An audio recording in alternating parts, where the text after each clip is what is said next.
I think it was a great reminder to the American people of just how blessed we all are.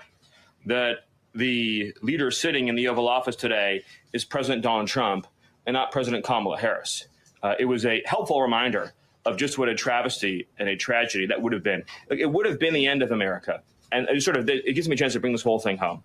If we continued on this road of radical regulation, choking off American energy, sending our supply chains to foreign countries, taxing our economy to death, pushing this cancerous woke ideology on our children, ending merit, ending scientific innovation, ending public safety, allowing, everyone goes to the stores these days, everything's locked up, criminals roam free, law-abiding citizens under the previous administration were punished while gangbangers were given red carpet treatment.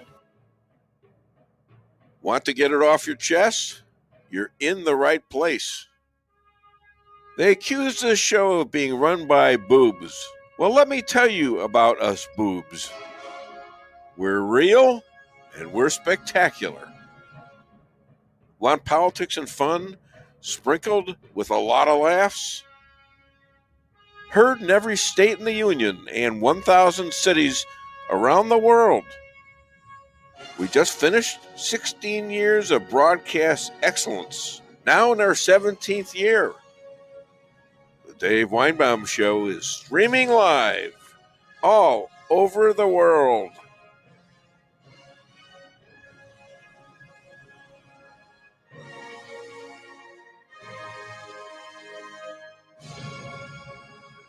I went to war with AI, and I beat it into insanity. It started off on a fairway at Forest Park in St. Louis. Lisa wanted to shop, so I gave her the car, and I got a tee time at the golf course there, putting me with 3 others. On the 5th hole, I made what some people would categorize as an idiotic statement, but, I like to talk to people, so I tested the 3 golfers who looked like normal business people, and said, how about that big bad bill Trump got passed? The fireworks went off early that July 4th. One of them started screaming that Trump is a fascist and will kill our votes, calling me out on 1-6 and attacking my friends who had defended their home from 350 yards away from the golf course, from Antifa and BLM just 5 years earlier. It got to the point where he really insulted me, and I thought we were going to go to fight, literally, when he called me an old man. Him in his 40s or young or high 30s and stuff like that. Finally, we settled down. But instead of caving, I argued back because my friends, Pat and Mark McCluskey, were about 200 yards away in their homes. So I called them and asked if they would come to lunch the next day. Now, I was bothered by their accusations, and I went on AI Grok on X and argued the case that 1-6ers, for the most part, was a Democrat setup. Grok took the liberal side and failed to come up with any comparisons to all the other violent attacks for the last 10 years in federal buildings all over America.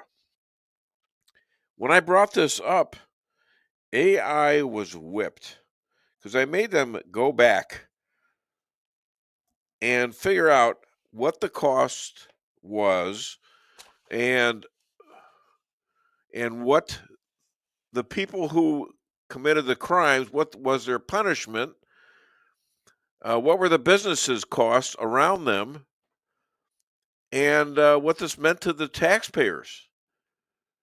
And they were done. They couldn't handle it. And that's right. I must repeat, I kicked AI's ass, and I'm proud of it. Hi there, welcome to the Dave Weinbaum Show. My name is Dave Weinbaum. Yes, I was on vacation last week.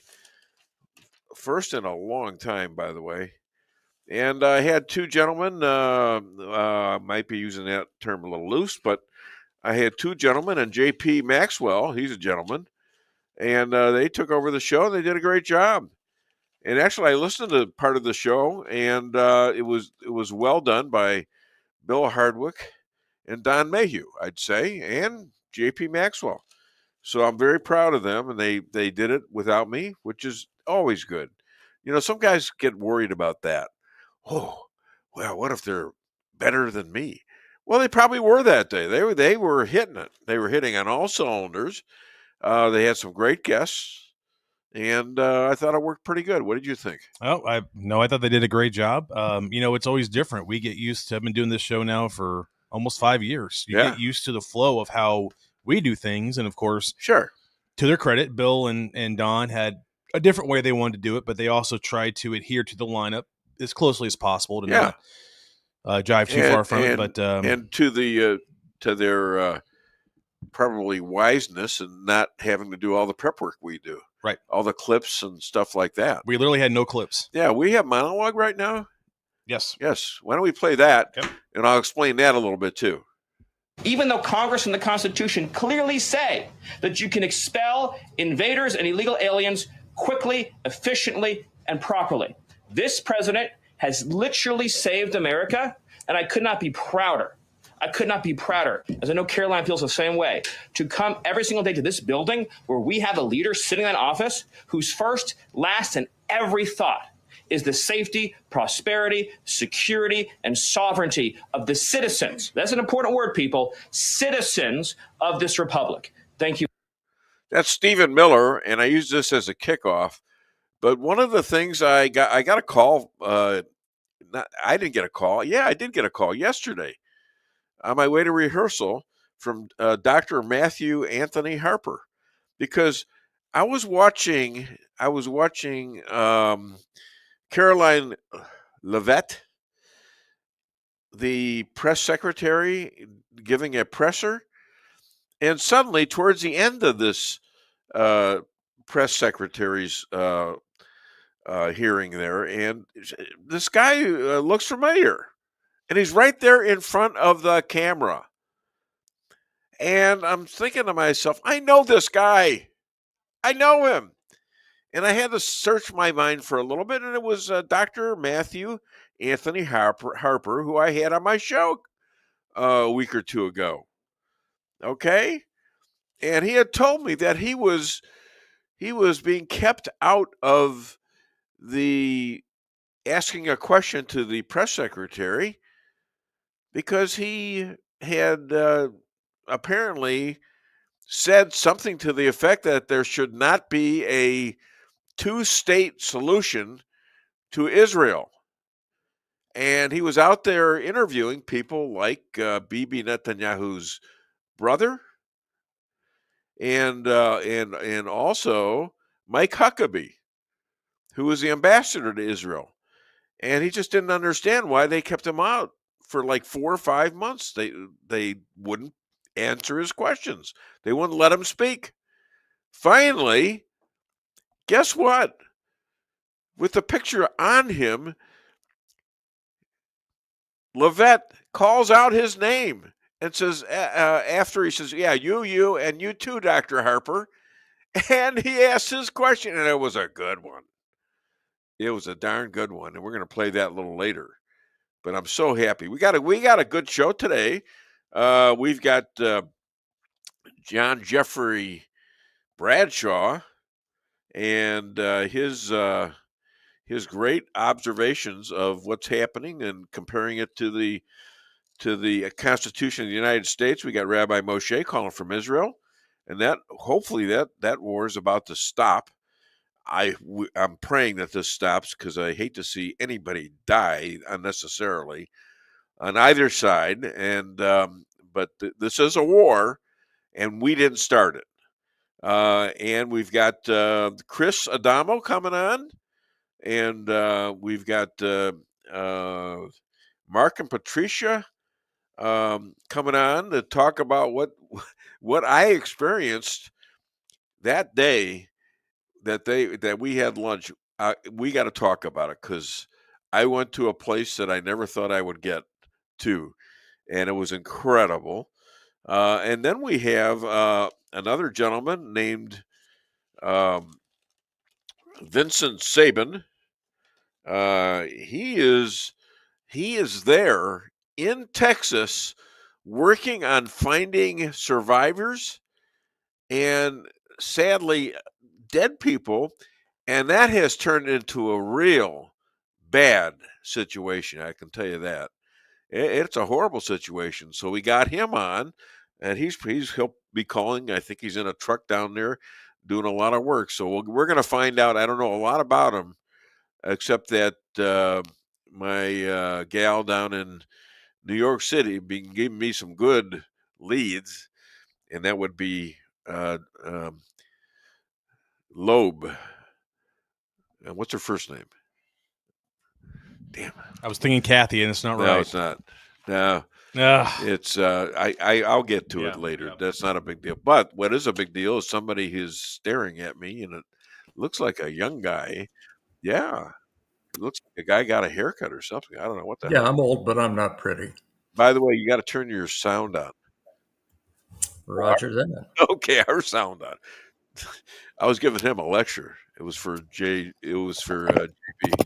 Anyways, this gentleman here that we're looking at, he's 257 years old, and he is an expert on the Constitution, the United States it's Joanna, by the way.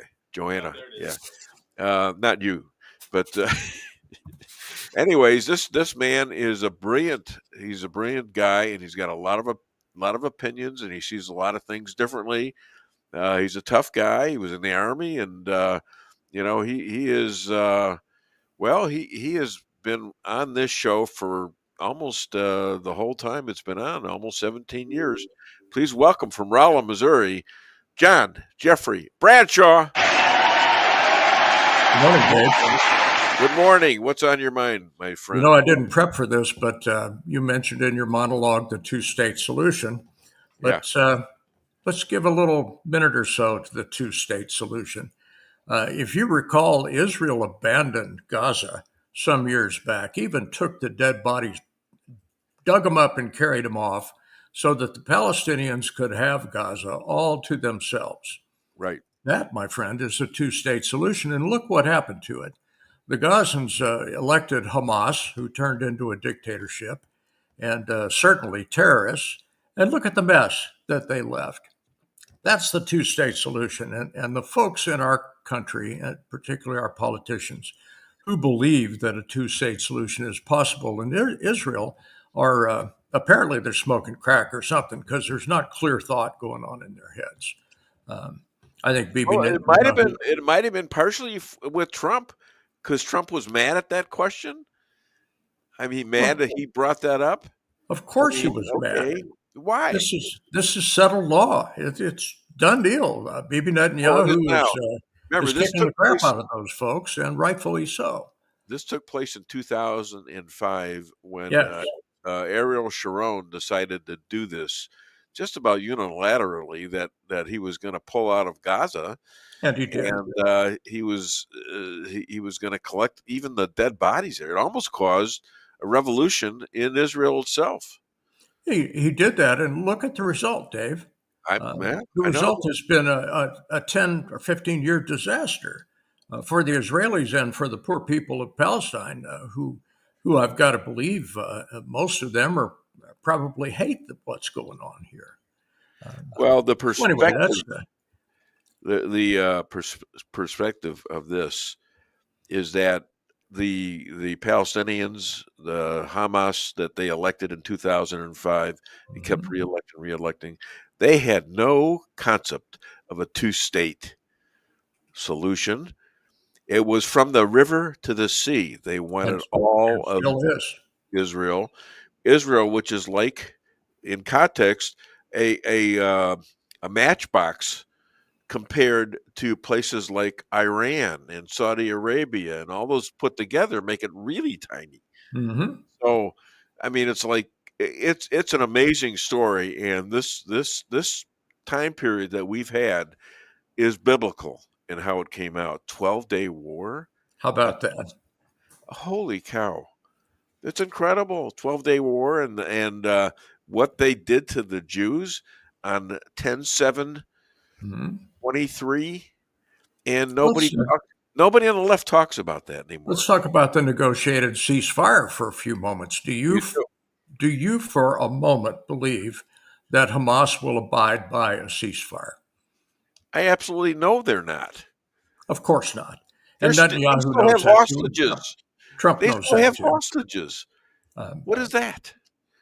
So you're going to trade some maybe alive and dead hostages Half for of them are alive, half of them are dead. That's been for admitted. temporary ceasefire.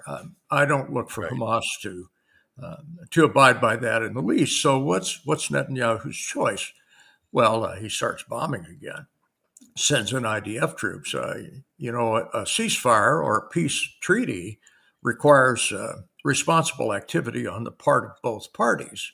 And Hamas has a long, long track record of not being responsible in such things. You know what Hamas is demanding? I have no idea. Demanding that all Israeli soldiers, every Jew, get the hell out of Gaza before they Good luck with can that. agree. Well, they'll Good be at luck. war forever then. Yeah. And I think even the Palestinian people who are in Gaza now are sick and tired of Hamas. I think that place. Look what Israel did to win that war, and I hate to say they deserved it, but they did. Yeah, of course. The war, they started it, and Israel is finishing it. Is going to finish it. I agree. And you and I have had this conversation for a couple of years now that it is important that Netanyahu wipe out Hamas literally to the last man, so that this flame can't flame up again. Okay, different subject. Are you ready? This is stuff that I have prepped for.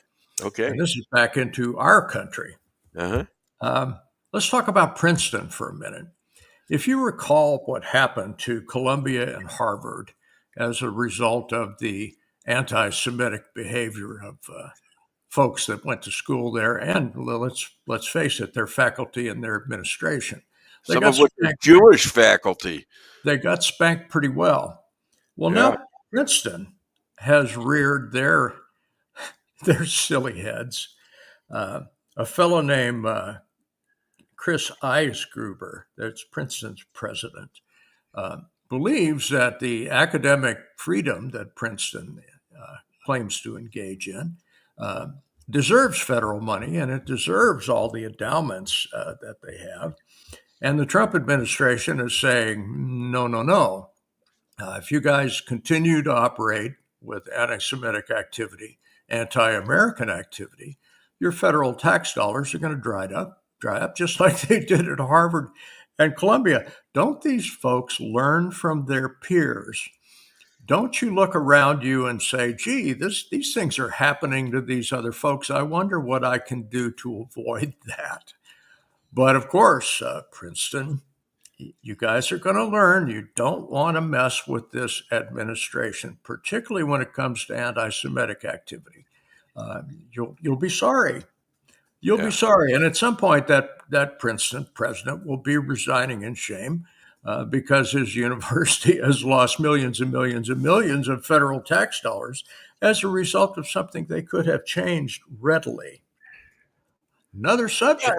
And the real irony of this is these are supposed to be some of the smartest people, not only in America, but in the world. These people that lead these colleges, we're thinking they're top-notch intellects. And look what they're doing. Well educated, I will grant you. It's sad. It's sad. I mean, there's plenty of smart guys out there who are college professors, maybe some in leadership, but the ones but many of them are just darn right stupid. They don't know what the hell they're talking about. You recall a theory that's called the Peter Principle?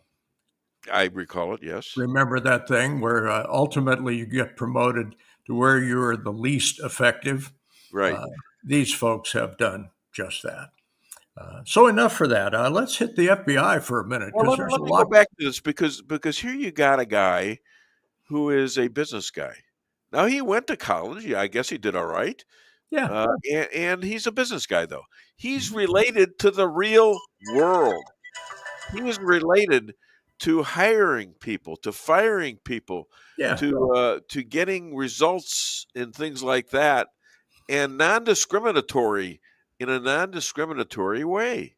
He wants best and brightest, Dave. Yeah, and so you compare him to what's running our colleges, and it's a huge difference. It's a shame. Yeah. It's a shame. Okay, FBI. Since Trump took over, the FBI has shucked a whole lot of people that were partisan hacks. And you and I had been wondering for a while what was going to happen to Comey and Brennan. We both believe that both of those were very heavily involved into the Russia collusion. And we've talked about it on the show for years now. Sure. Well, they're now under investigation. How about that? Brennan first and then Comey. Now, you can bet at some point they're going to have to testify before the Congress again, but we're talking criminal investigation by the FBI. Yeah. And this is an FBI that doesn't take many prisoners. It is not like the FBI of old, where Joe Biden and his buddies would sweep things underneath the carpet and say, well, that never happened. So what I got to say is, Brennan, you got it coming to you. Comey, you got it coming to you. You attempted to crucify a potential president, tried to get him not elected, tried to get him indicted. And I think those birds have come home to roost, and I'm real pleased about that. You and I both have said for years that this was a terrible injustice that was being fraught upon Donald Trump, and now that's come home to roost. Thank goodness. JJ, they put Brennan in a he was being taped like yesterday or the day before, and he was talking about this is something that Obama set them up to do. I don't doubt that a bit. And well, that throws a whole different view on this. Well, because it's probably I correct, believe that's true because Obama never came out and said that's a bunch of BS. The Russia thing, no, he never said anything about it. He knew very well what was going on. Of course. So I think they had to get his approval of that. Well, it was working to his advantage. There's no reason to and Hillary comment on it. Yeah. So, do you really think that the Biden cabal had the wherewithal to put this thing together? Absolutely not. These are folks that really couldn't do a very good job sweeping the floor. So, of course, this came out of Obama. Well, they're all writing books about it, and they're disclaiming any knowledge and or any guilt of anything they did. Of course, they didn't know anything about this. I do not recall. They didn't know anything about Joe Biden and his problems, his cognitive problems. They knew nothing. Well, you segue right into the next topic that I prepped for, Dave. Oh, go for it. And that is Dr. Kevin O'Connor, who was Joe Biden's personal physician while in the White House. Yeah. Now, if you read what has spewed out of the White House during the Biden cabal's power, Joe Biden was at the top of his game. He's as sharp as a tack, smartest guy in the room, et cetera, et cetera. Didn't see him much out in public. He was probably still wandering around the basement trying to find the men's room. But Dr. O'Connor pled the fifth. I refuse to answer on grounds that I may incriminate myself, Senator. Recall executive privilege that Biden went for. Remember, Brennan? No, Doggone it. And you remember the guys that ended up going to prison because of lack of executive privilege. Well, now this thing's turning around. Here you've got this doctor that has sworn confidentiality, the HIPAA laws and all of that, between doctor and patient.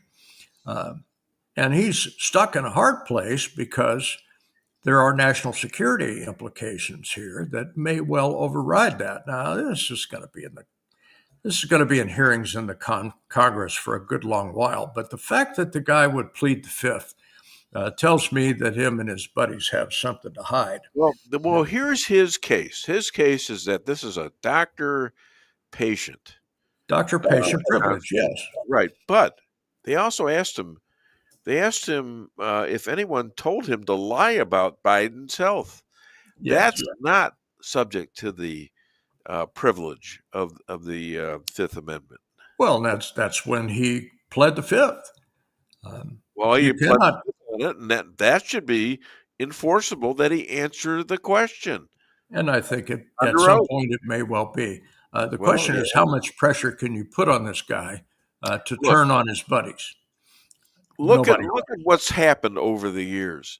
We haven't seen anything that remotely represents fair balance on either side. One side can get away with anything. Our side gets away with almost nothing.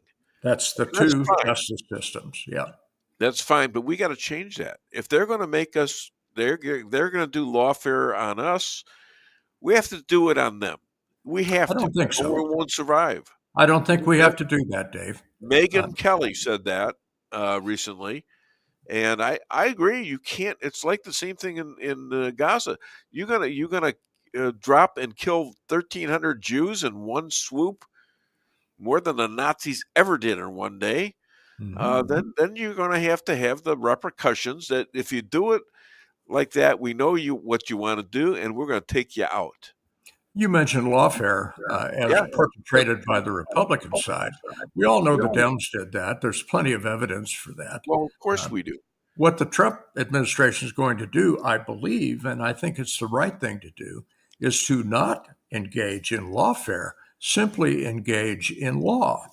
There is enough egregious behavior on the part of the Democrats that plain old prosecution under existing law will work just fine, and you don't have to go to excess like the Democrats did against Trump. I think that will show the Republican Party as being a reasonable.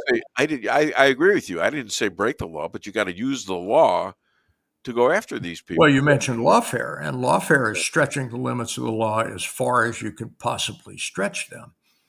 Which segues right into my final part of this thing, Dave. Right. You're playing right into my hands here. Maybe we know each other too well. Well, we don't set up anything that we're going to say to each other. Oh no, this is entirely impromptu. This is two old friends talking. We just happen to have a microphone in front of 17 years, and I'm getting younger, and somehow you're staying the same. Is it 17 years? Have you been counting? It's 16 years at least. 16 plus. Okay. We're going to be entering our 17th year on December the 3rd of this year.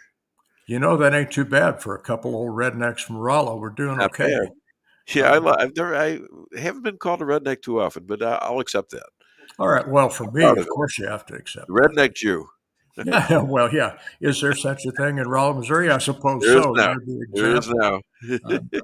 Let's talk about SCOTUS for a minute. The Supreme Court of the United States, we now have a federal judge that has declared a class action lawsuit and has issued an injunction.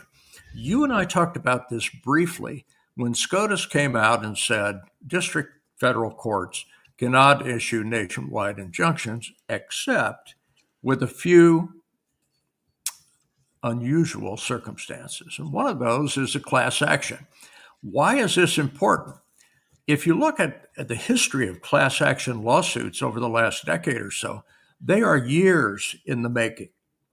Individual folks are gradually gathered together by attorneys until you've got enough folks that you can claim you have a class that has somehow been injured. This class action lawsuit came together in a matter of 2 weeks after SCOTUS said, "Thou shalt not issue nationwide injunctions to the federal district courts." This thing got put together pretty fast. And, the Dems were working on this anyway. They could see it coming. At some point, this is going to be back in the Supreme Court again, which is okay. I'm good with that. At some What point, exactly are they trying to do? This one was, oh, darn it. I'm getting a mental lapse here. I'm having too damn much fun. Right. Something to do with their rights to have to be tried in a court regarding this was birthright citizenship, I believe. Yeah, birthright citizenship, right? The children of aliens. The real question that the Supremes are ultimately going to have to address is the part of that amendment that says, "and subject to the jurisdiction thereof."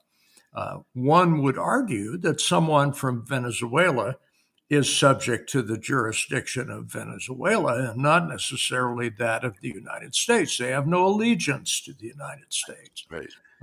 That's what the Supremes are going to argue in the end. Now, they keep kicking the can down the road because they're a very conservative bunch, and what they're trying to do is make sure that justice is served. They may be the only court in the country that's interested in doing that. But this was so predictable, Dave. 2 weeks ago, I would have told you if we'd been having a conversation that the next thing these clowns are going to do is form a class action. The fact that they formed it so quickly says that they've been working on this thing for a year, anticipating what the Supremes might do with this. And what are they doing? Look at the big picture. They're trying to make sure that the 21 million aliens, some of whom are the worst criminals in the world, stay here so they can keep getting reelected. Well, of course. That's all there is to it. It's all a matter of power. And it's sick. They have fentanyl. They have the marketing of kids and women. And this is what they're standing for. That's criminality. This is what they're trying to make lawfully right. This is Dave, we have midterm elections coming up. Are the Democrats actually going to politic on these things for the midterms? They're doing it already.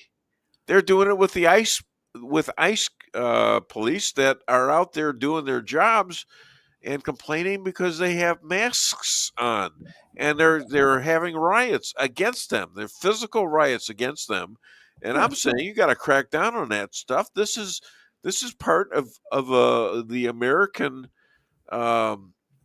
setup that we get. We are not going to take illegal aliens, and you're going to return to your own land if you're illegal. If you're not, you're fine. Homan's working on. You're fine. You want to come back? Tom Homan is working on 7,000 a day now. If you recall, we started at 1,000, 2,000, 3,000.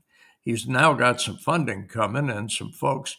We're talking 7,000 a day. Well, that is truly an amazement. They're not getting they seem like they're shorthanded in places like Los Angeles and San Francisco. They seem like they're a little shorthanded because these guys are getting away with murder, literally murder. They're trying to murder ICE guys. I think Homan will take care of it. Gone up 700%. What these ICE guys are going through. Yeah, 700% more attacks. You mentioned the Democrat power base and midterm elections coming up. Let's talk briefly about the census. We're up against our break here pretty quick, but as it stands, many of these states count everybody in the state.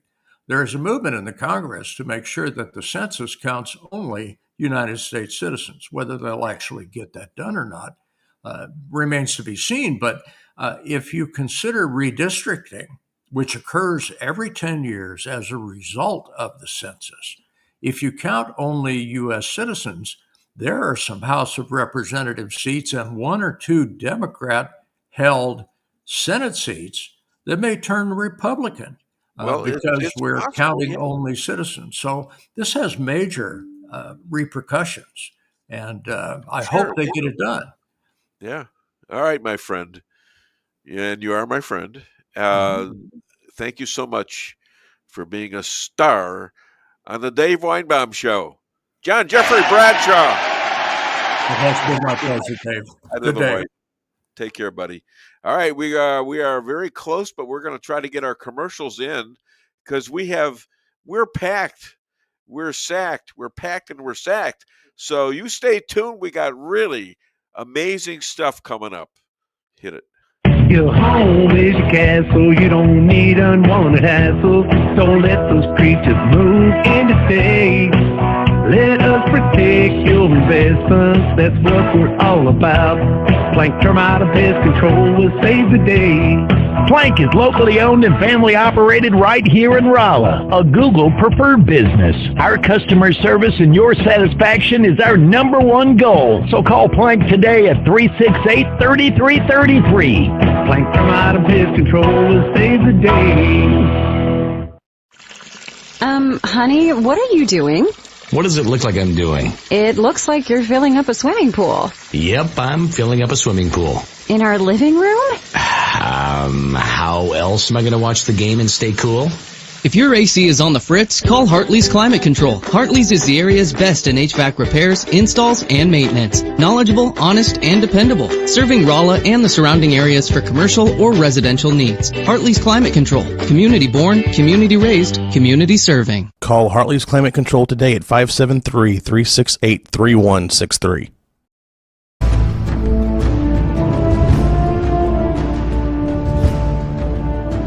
Never be too coy to tell your friends and family about koi sushi and hibachi. Celebrate the best Chinese-Japanese restaurant in the Midwest. Call 573-426-5551 to make a reservation or order takeout. Locally owned, 1808 North Bishop, Rolla, Missouri.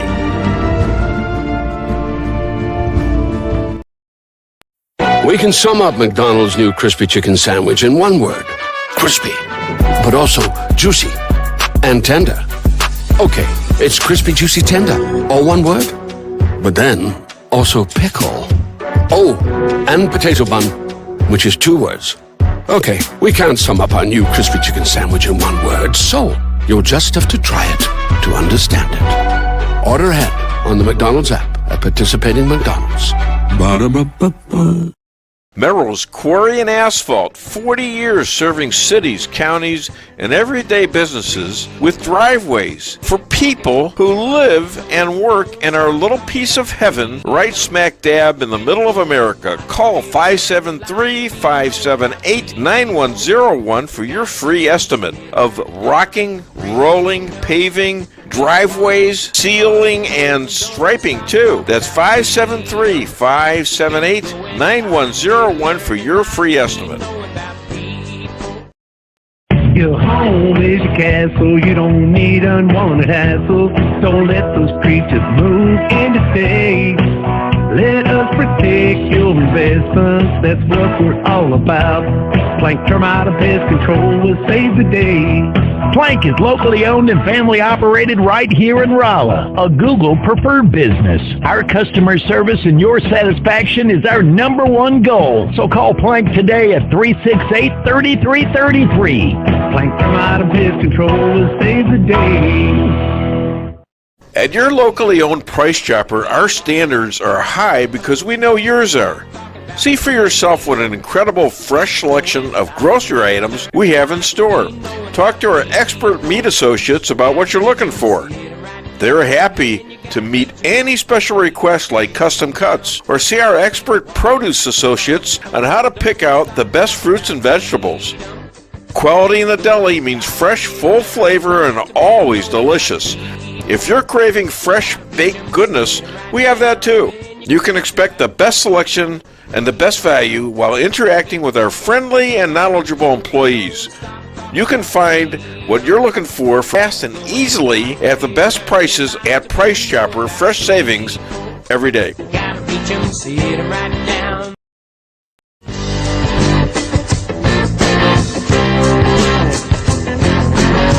car real estate, where experience matters. 532 million sold since 2003, the number one sales volume in Phelps County. As a client for decades, I can say they are the best in mid-Missouri. Call 573-368-7355. That's 573-368-7355 for the best real estate experience you'll ever have. Gotta reach 'em, see it right now.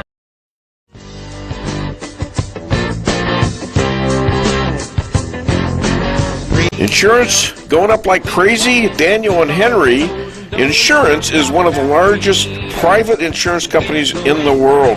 Richard Boyette, 314-444-5011. He's my guy at Daniel and Henry for 10 years. Business or personal, call Richard at 314-444-5011. He's the best.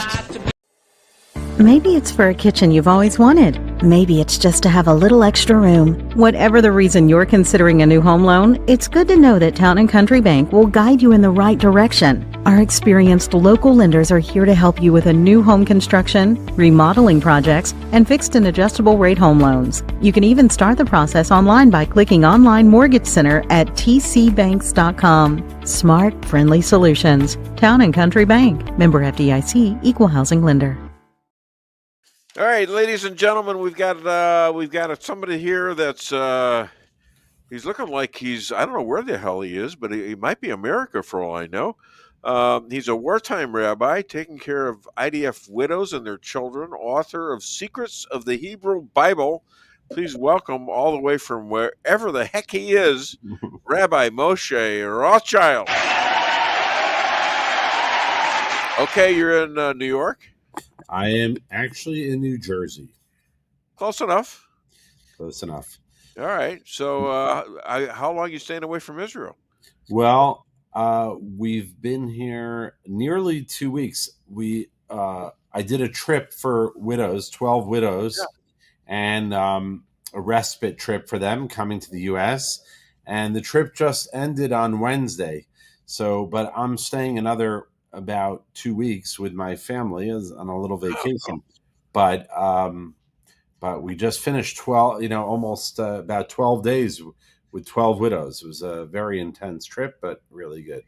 All right, great. So I'm sure the gals involved, the widows, were happy about it, and big change for them, huh?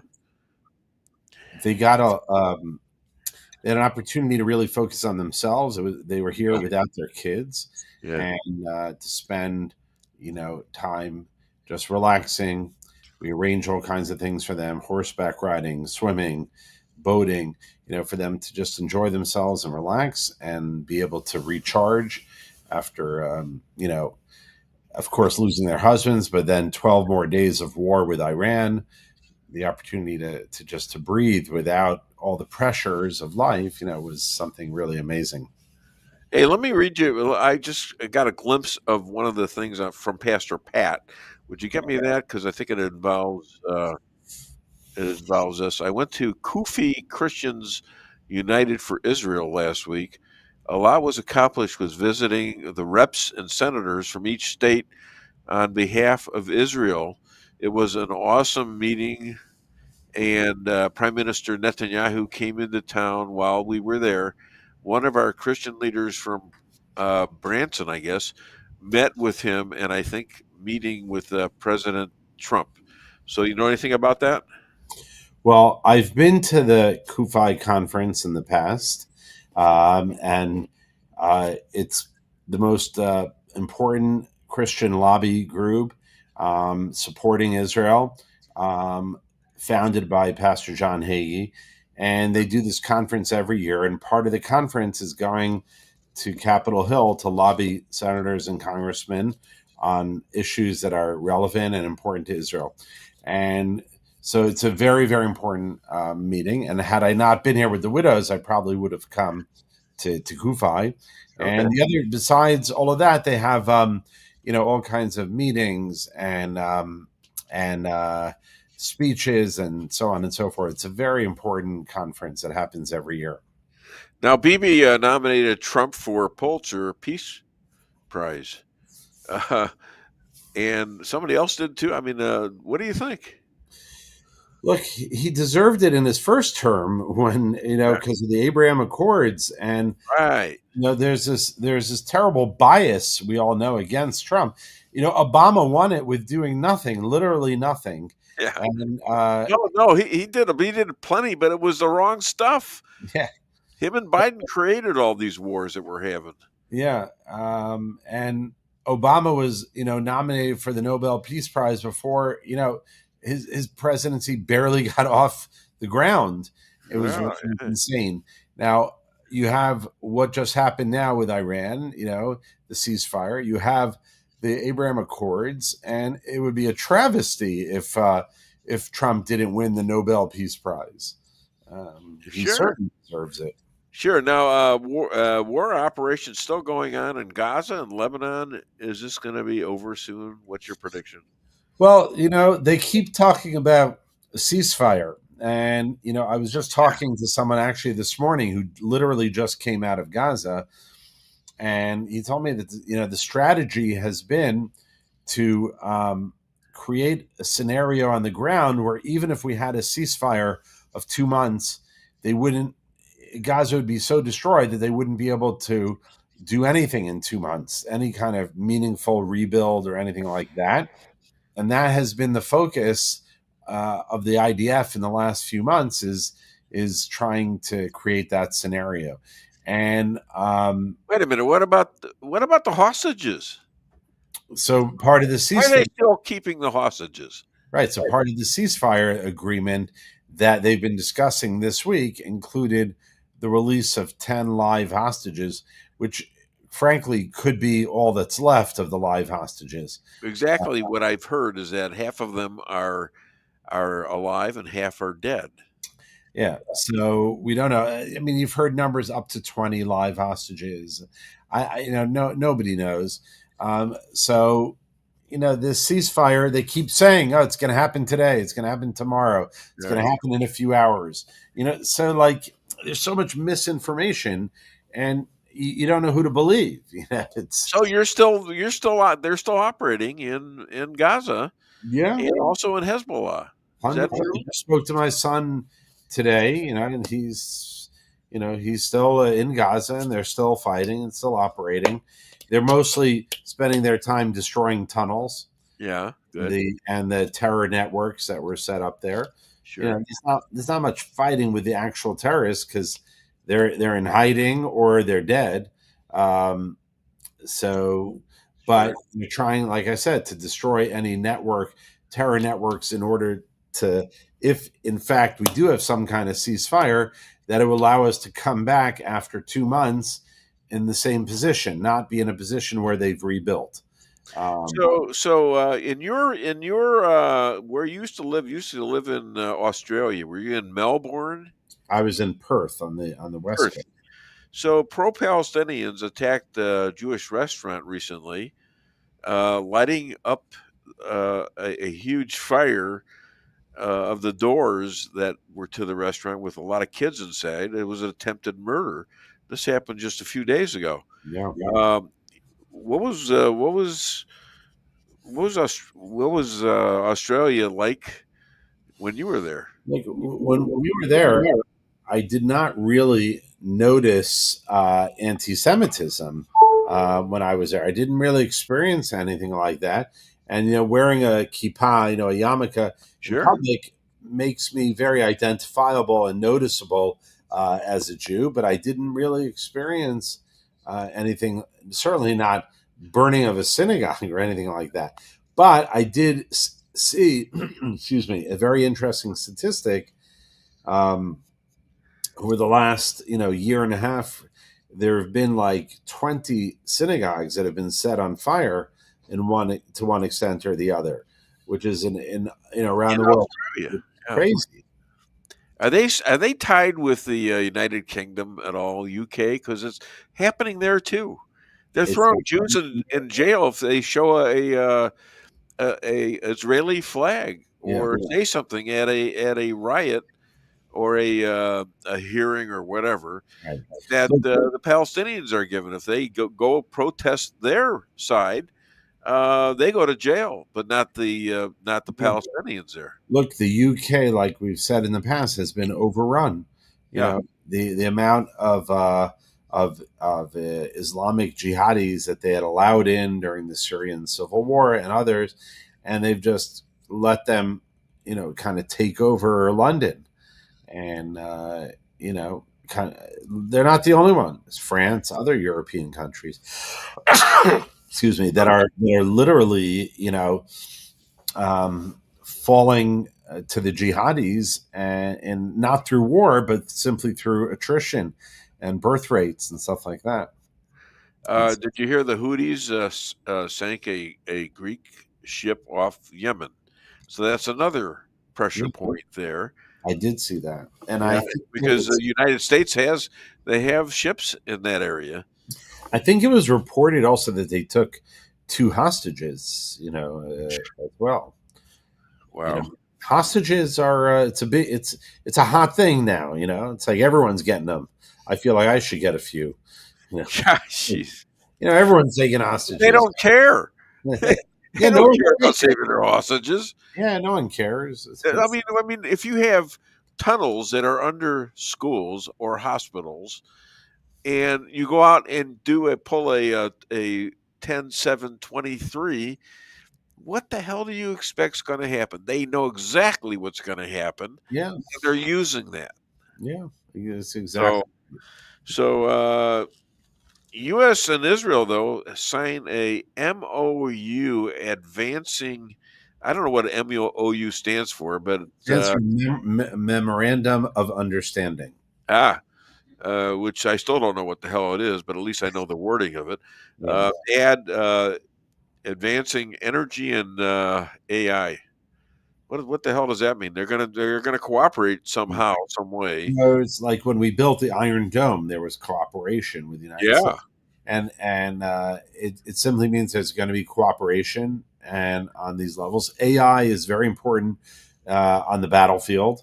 Running scenarios very quickly, and even suggestions of strategies. So it's a good thing, this cooperation. Do you ever use AI for something like questions you have regarding God and or religion and or history? Not so much that, but other things. What do you use it for?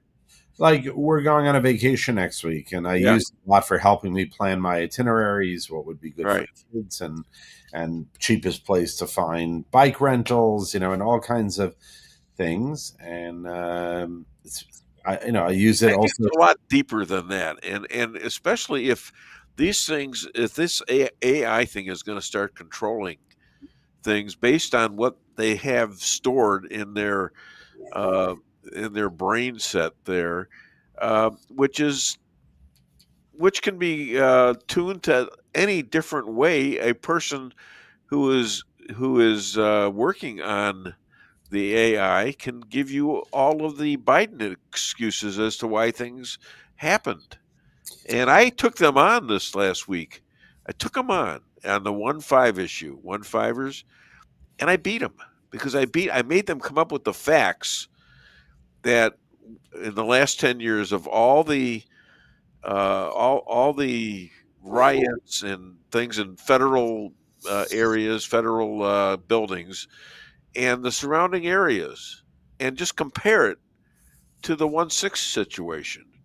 And I broke them. I know I did. I got it, and they got it too. They just kept repeating BS, and that's when I knew I understood that they were caving. Right.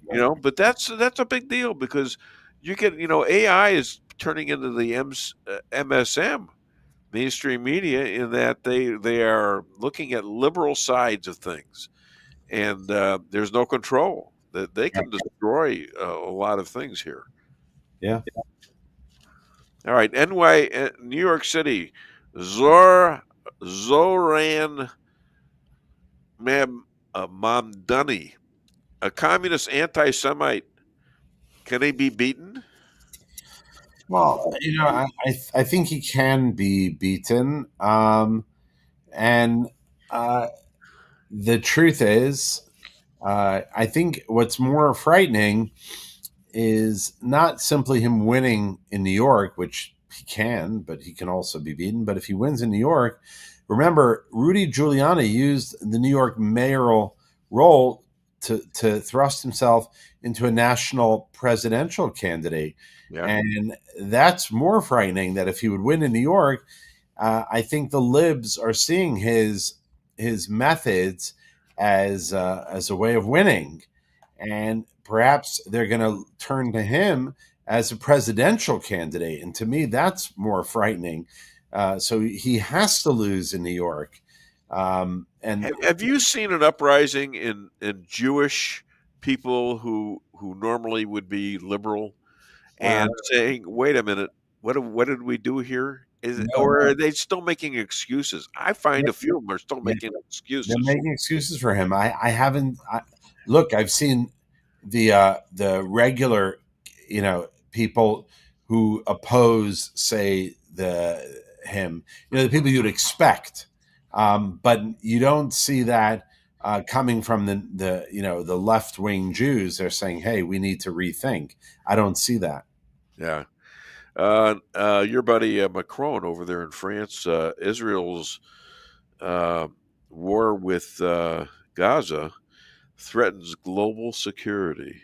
Oh, why is he worried about Israel's war? Does he even mention the words 10, 20, 10, 7, 23?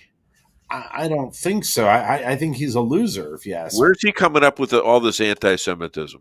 Well, it's France, and he's putting his finger to the wind of his Muslim constituency, and that's where he's thinking, I better play to my crowd, and so it's no surprise, France, like England, has been overrun by the Islamists. Yeah. All right. So is isolation better than dead Jews? In other words, people are saying, well, you're going to get isolated. Well, if you don't stop this war, you're going to get isolated. Okay, so what? Let's say that happens. Yeah, God forbid, but I think it was Mayor Kahana who once said, or something to that effect, that I'd rather be hated and alive than be dead and loved. There you go. I think that's true. Yeah. Do you think that's true? I think so. You got to do what's right. Doing the right thing is not always easy, and the easy thing is not always right. And that's well, the bottom easy line. thing is to do what they say. It's exactly. It is the easy thing, but the wrong thing, because it never stops. Because once you give in to that kind of bullying, they come at you again and again, and it gets bigger and bigger and bigger, and you dig a hole that you can't get out of. Yeah, if you don't draw the line in the sand and say this is bingo, then you're gonna they're just gonna keep pushing you. Yeah. Okay, so is there lawfare in Israel? Supremes want to kick Bibi out. What the hell is that about? I mean, that's been going on forever. Somebody give him a bagel or something. I know. Trump just gave him a beautiful thing made out of the metals that were used in the bombs going to Iran. Yeah, he gave him a B-2 mezuzah. Yeah. So is he going to be now indicted for that too? I don't think so, but it was a sign of gratitude. When he gave him a golden beeper as a gift. Now he gave him this mezuzah shaped like a B-2 bomber. Right. Yeah. So other than Dave Weinbaum Show, where can people find you and buy your book, The Secrets of the Hebrew Bible? Yeah, there it is on your screen, secretsofthehebrewbible.org. They can go there, get yourself a copy, and if you already have one, buy another one for your friends. Or they can go to our website, Israelalliance.org, facebook.com/Israel Alliance. We'd love to hear from you. Another reason we know that Jews are fairly smart They're so smart they found a way to make billions of dollars off the dough of bagel holes. Did you know that? No, I did not No. know. Well, if they got that big hole in there, where's the rest of the dough going? You're making more bagels. Okay. He's trying to figure out whether it's. Hey, what? Wait a minute. Oh, come on! You're back. You're back 2 weeks ago. Come on! Oh my gosh! Hold on. There we go. Yeah, that's better. Long awaited. Let's hear it for Rabbi Moshe Rothschild. And we're going to do a couple clips. Let's do a couple of clips from. Let's see. Let's do. We had 1 and 2, right? Let's do 3 and 4. Shabbat shalom, guys. Shabbat shalom, my friend. Bye. Bye. Sorry, I didn't know he was still on. I got rid of him kind of fast. I'm plugged in because we got extra people on the show, and I want to get all the commercials in, for goodness sakes. So what the hell? All right, let's go. Raquel, and then I can go to you. So much. And then you, Dr. Harper. Dr. Harper, go ahead. I'm Dr. Anthony Harper with the Intermountain Christian News. Thank you for taking my questions. Given the nature of the Palestinian Authority, with their pay to slay, teaching Jew hatred to children, corrupt leaders, and no elections for 19 years, who does President Trump support to govern Area A and Area B to prevent Hamas from ruling?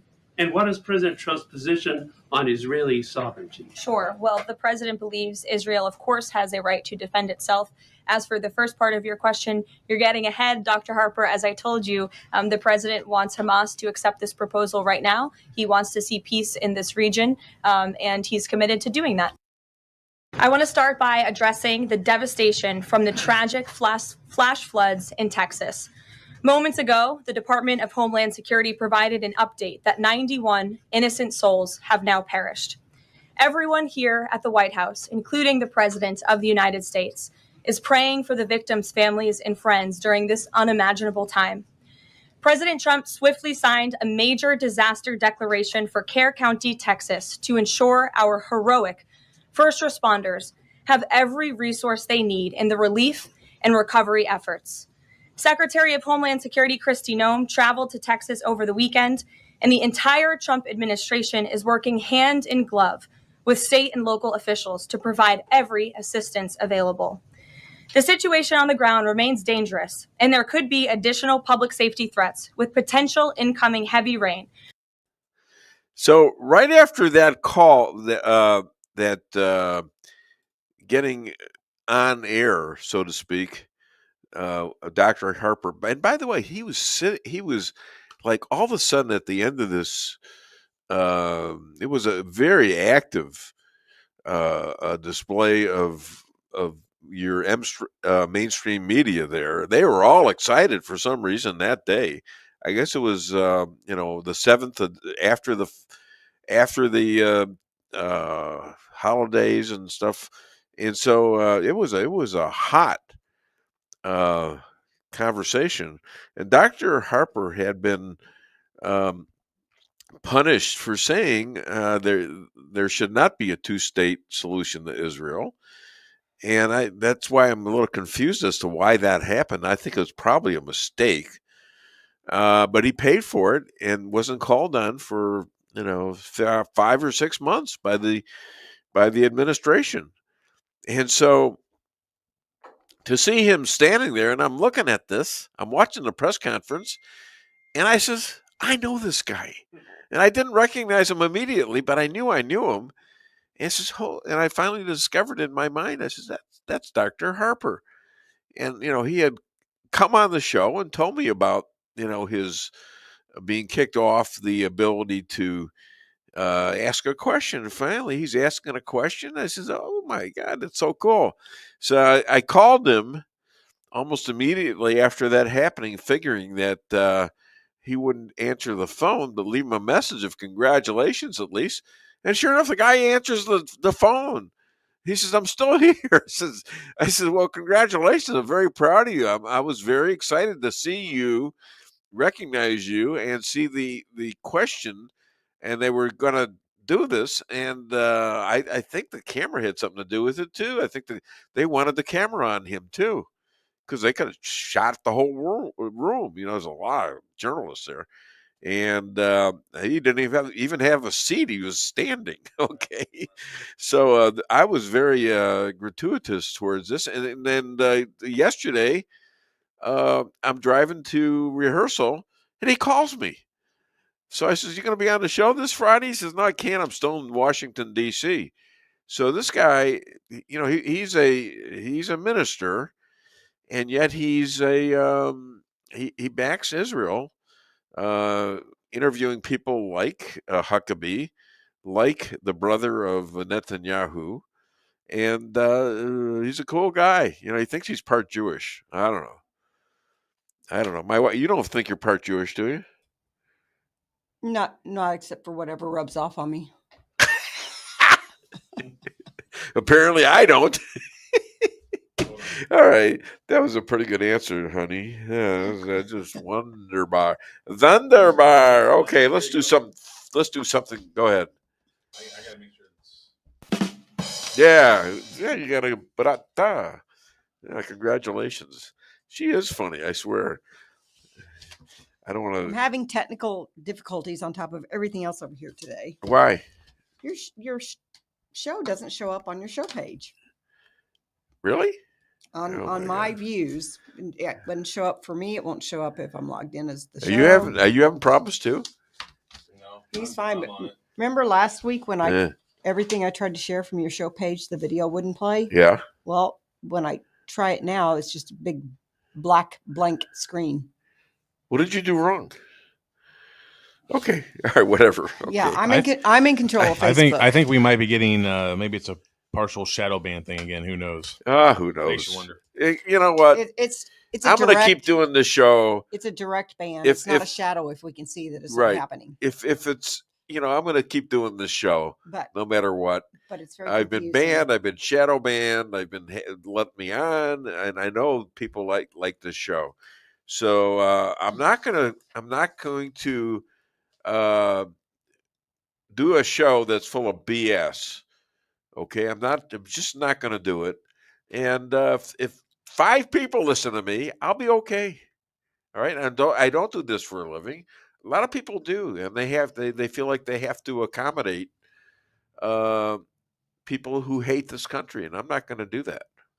So I'm curious with our next guest. It's going to be his first time appearance, and he's of all times going to be calling us. Is he? I wasn't sure. Is he going to be calling us, or is he going to try to get on video with everything he's in the middle of? I don't know. It's a good question, right? And he's supposed to be on in a couple minutes. Yeah. All right, this should be interesting, by golly. So we're waiting for his picture to show up. Maybe it won't happen. I don't know. Right. We'll see. The guy's busy. He's busy trying to find people that are still alive from the flood in Texas, and I know there was a little trouble getting stuff to him yesterday, but I think he's okay now. Yeah, well, I was able to send him the show link finally. I was having an email issue that finally got resolved, and I not only sent it from my alternate email, but then was able to also send it from my the one that we use for the show. Yeah. So he should have received it unless it was spammed out, because sometimes the email services will do that. But we'll play with it for a while, and I got Chris Adamo coming on at 9:30, so this is going to be somewhat abbreviated. It's not going to be, it's not a big deal. I'd like to talk to the guy. He is on the spot of one of the worst things that ever happened to this country. It's going to go down in infamy. You're talking about, maybe 500. Maybe a couple hundred dead, and mostly children. It's really horrible, and maybe another 300 are missing. That's about 500 people. It's a lot. That's a lot for one flood that's never happened before in that area. Apparently, that thing's been going on for maybe 30, 40, 50 years. Well, it's been a long-standing camp. I saw a thing where they were having videos from that day before the floods happened, or actually earlier in that day. They were playing. There's around 750 kids that were at this camp, and what happened was the water crested 26 inches of rain in like 2 hours. Yeah. And so and it was overnight in the dark around 2 or 3 a.m. So everybody was asleep. They were asleep. And they had a lot of warnings.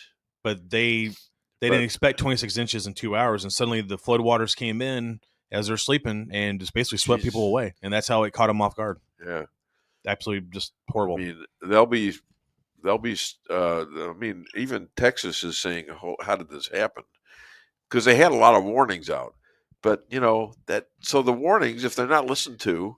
No, and for example, just living here in this area my whole life, when we had the tornadoes that came through earlier this year, they said severe weather. I said, yeah, we get this threat all the time. Ain't no big deal. And finally, why don't you give me the phone and I'm going to try to get this guy, okay? In the meantime, run a joke or something like that for the audience. All right. Thank you. So, everybody, we're going to do a couple bits here for you that hopefully will keep you entertained here for just 1 second. So, here we go. Of all that so-called risky behavior, I never get infections. I don't get them. I don't get colds. I don't get flu. I don't get headaches. I don't get upset stomachs. And you know why? Because I got a good, strong immune system, and it gets a lot of practice. My immune system is equipped with the biological equivalent of fully automatic military assault rifles with night vision and laser scopes. And we have recently acquired phosphorus grenades, cluster bombs, and anti-personnel fragmentation mines.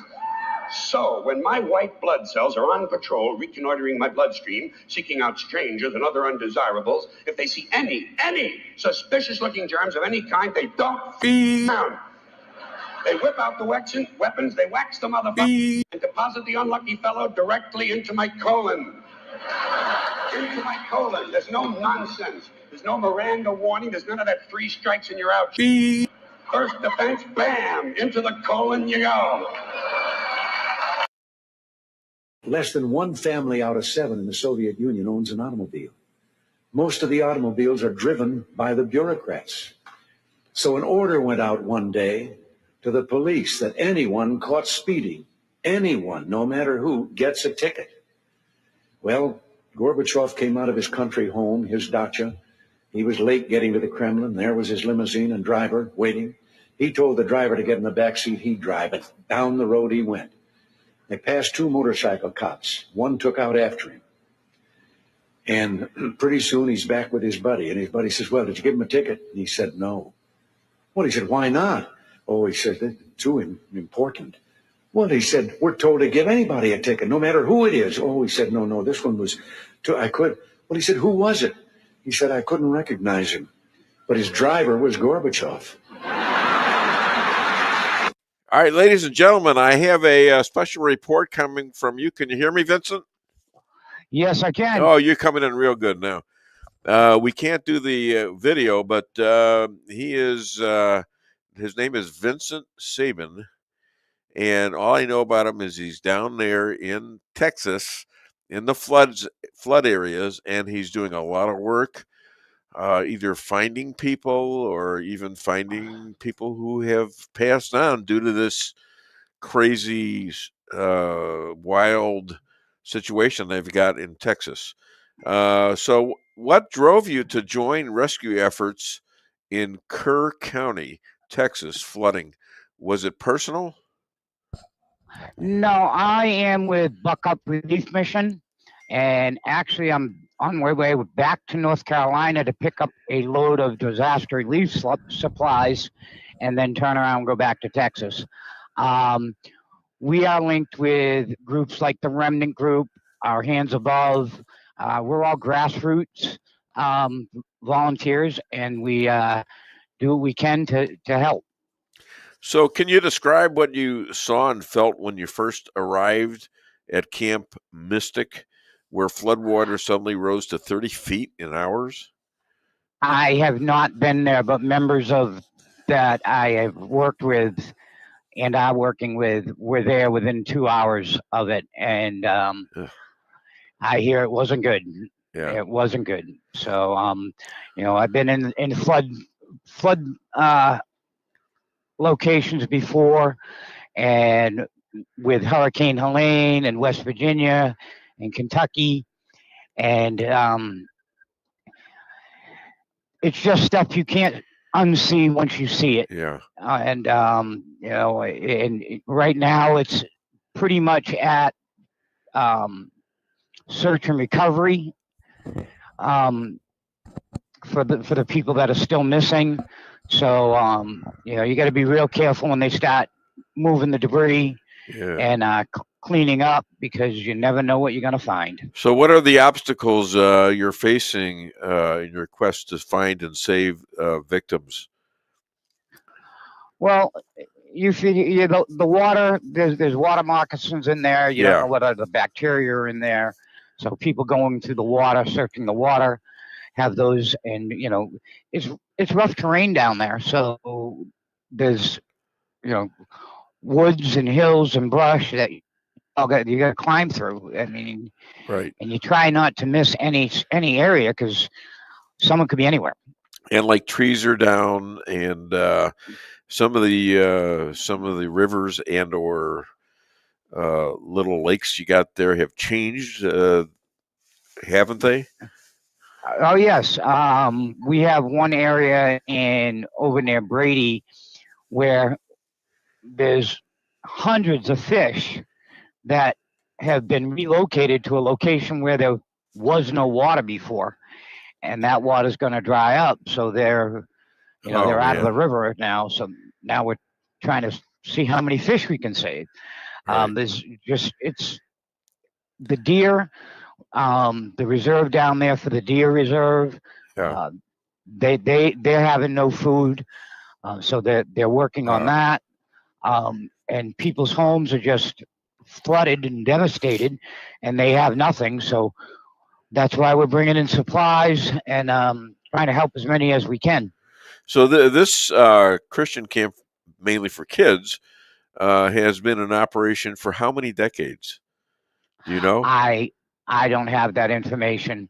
Camp Mystic is, just like in North Carolina, when Helene hit, the big story was Asheville, and the surrounding areas were forgotten. Camp Mystic has all the attention due to the girls and the large loss of life there in Kerr. So that's being well taken care of in hand. So we're starting to work on the rural areas, the smaller towns that were wiped out. We have a town, Monroe, which is unincorporated, and so they won't get any funding to rebuild their roads. They won't get any. Their help that they get is less, just because they're an unincorporated town. I mean, the people don't get less. Right. We still get supplies into them, but it's going to be a long time rebuilding everything. So, have you heard of a guy named Scott Ruskin?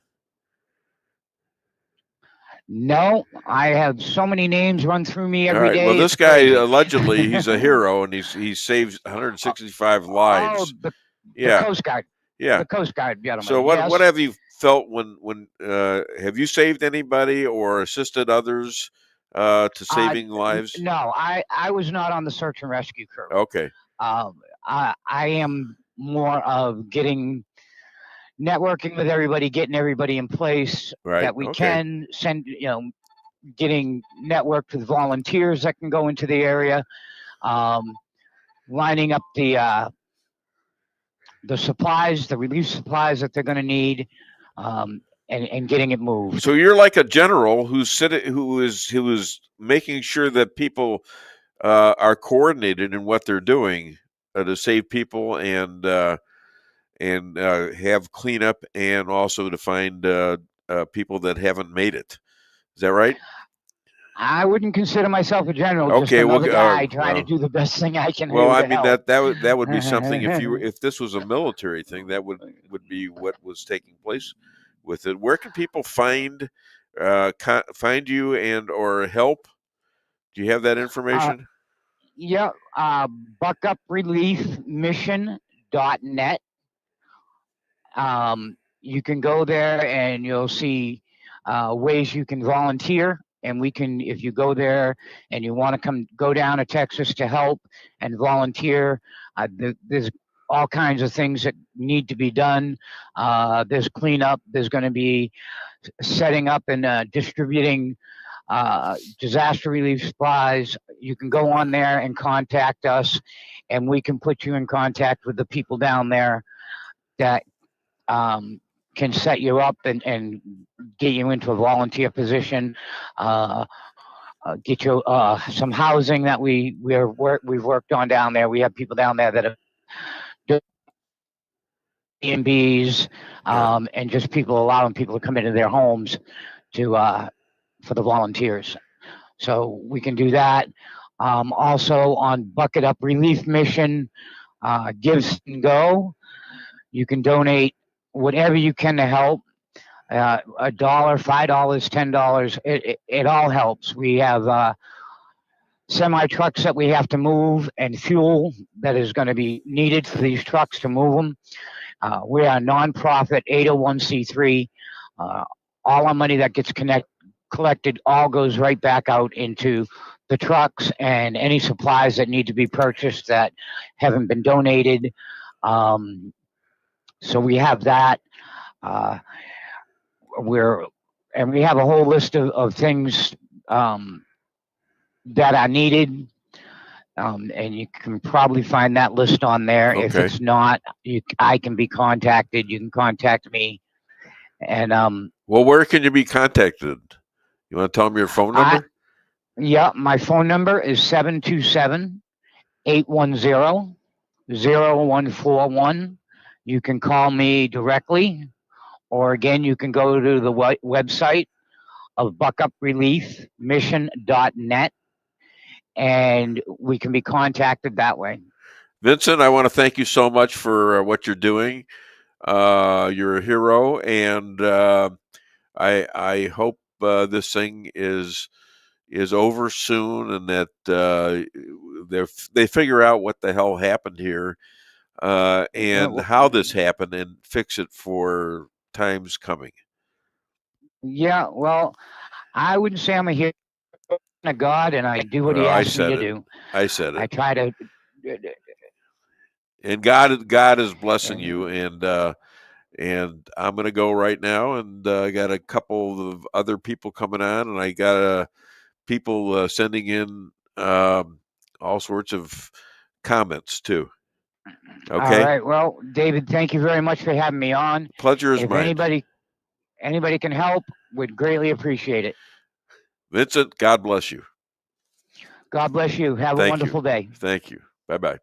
Bye. All right. So give me some of these mails here. Christopher Ranzini, The Godfather. Good morning, Dave Weinbaum and lovely Lisa Weinbaum. Great show. And hello to all the crew. My wife said hello, by the way. I love your show. Keep it on the air, even if I have to come there and help. Oh God, don't quit. As for the mamalukes out there, forget about it. I love you guys and the audience. Capiche? Don't forget to eat your pasta. Oh, that's so good. Yes. Shannon Reed, good morning. Happy Friday.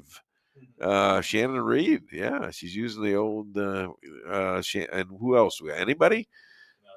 Okay, that's unusual. I thought we had a lot more than that.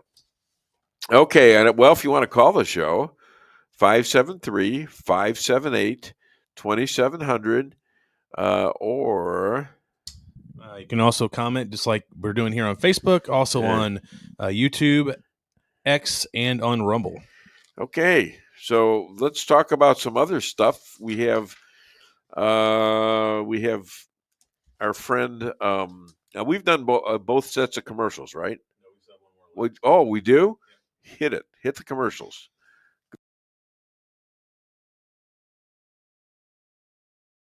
Your home is your castle. You don't need unwanted hassle.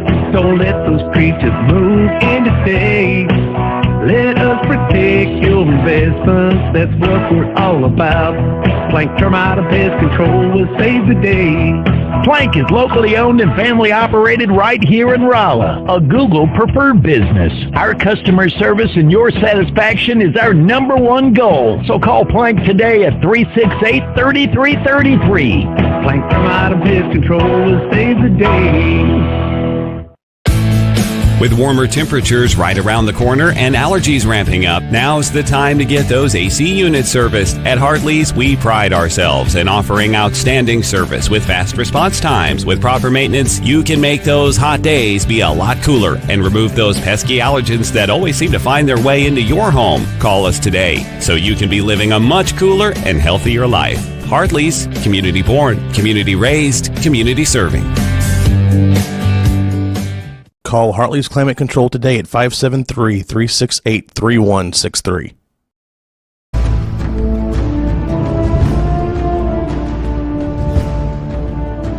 Never be too coy to tell your friends and family about koi sushi and hibachi. Celebrate the best Chinese-Japanese restaurant in the Midwest. Call 573-426-5551 to make a reservation or order takeout. Locally owned, 1808 North Bishop, Rolla, Missouri.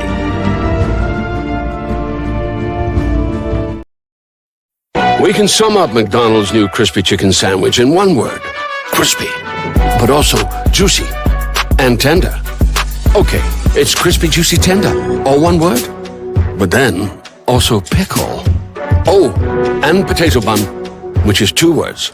Okay, we can't sum up our new crispy chicken sandwich in one word, so you'll just have to try it to understand it. Order ahead on the McDonald's app at participating McDonald's. Ba-da-ba-ba-ba.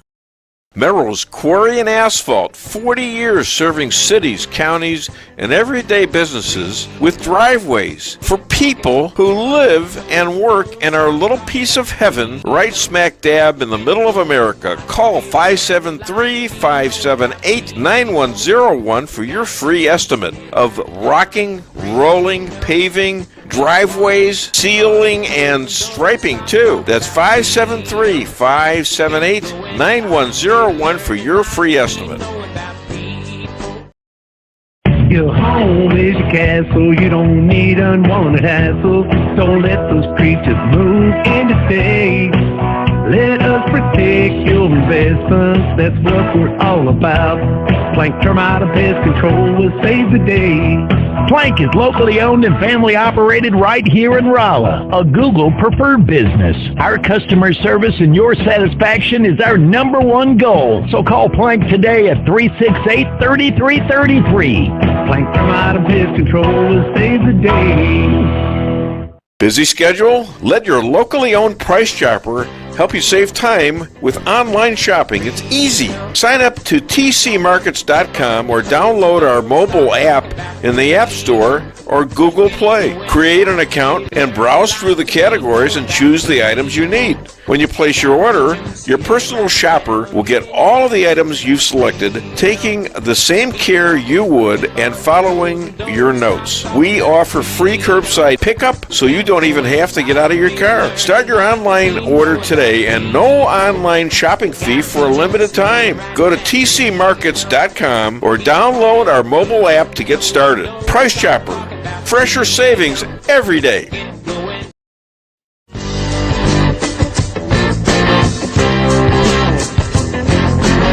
A-Car Real Estate, where experience matters. 532 million sold since 2003, the number one sales volume in Phelps County.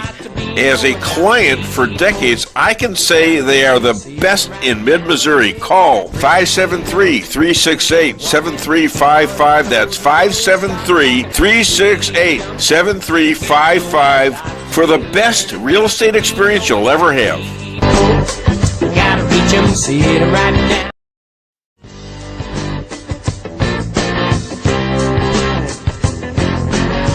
Insurance going up like crazy? Daniel and Henry. Insurance is one of the largest private insurance companies in the world. Richard Boyette, 314-444-5011. He's my guy at Daniel and Henry for 10 years. Business or personal, call Richard at 314-444-5011. He's the best. At Town & Country Bank, we are committed to providing exceptional service to our customers. We do more than just provide loans for our community. We help make dreams become reality. Whether it's a new home, farm, business, or a new car, we would love the opportunity to help. Stop by one of our 2 Rolla locations and let our friendly lending team remind you how special hometown banking can be. Smart, friendly solutions. Town & Country Bank. Member FDIC. Equal housing lender. Okay, we're back. And very shortly, we're supposed to have Mr. Adamo on. Yeah, he sent me a message saying he couldn't see the link. I'd sent it yesterday, but I'm going to send it to him again real quick. All right, that's fine. Yep. That's fine. All right. Okay. So we're having a little technical difficulties today, but we're getting through to some people, that's for sure. If you are seeing the show and having no trouble seeing the show, send us a message or something. All right. Say hi. Hi, Weinbaum. What's up?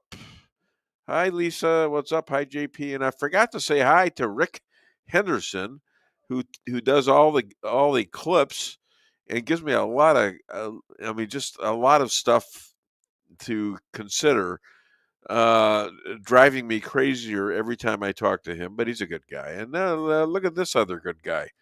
All right. Well, it looks like he's on now. So let me introduce you to the author of Rules for Defeating Radicals. He's a pizza-loving politician, and he saved Wyoming GOP, and he eats pasta without checking for How many stereotypes are you going to pile on me there? Are you interrupting my? Are you interrupting me from your prescient monologue there? Do you use Italian noodles, or do you buy them at the store? You know what? I'm going to ruin your whole day.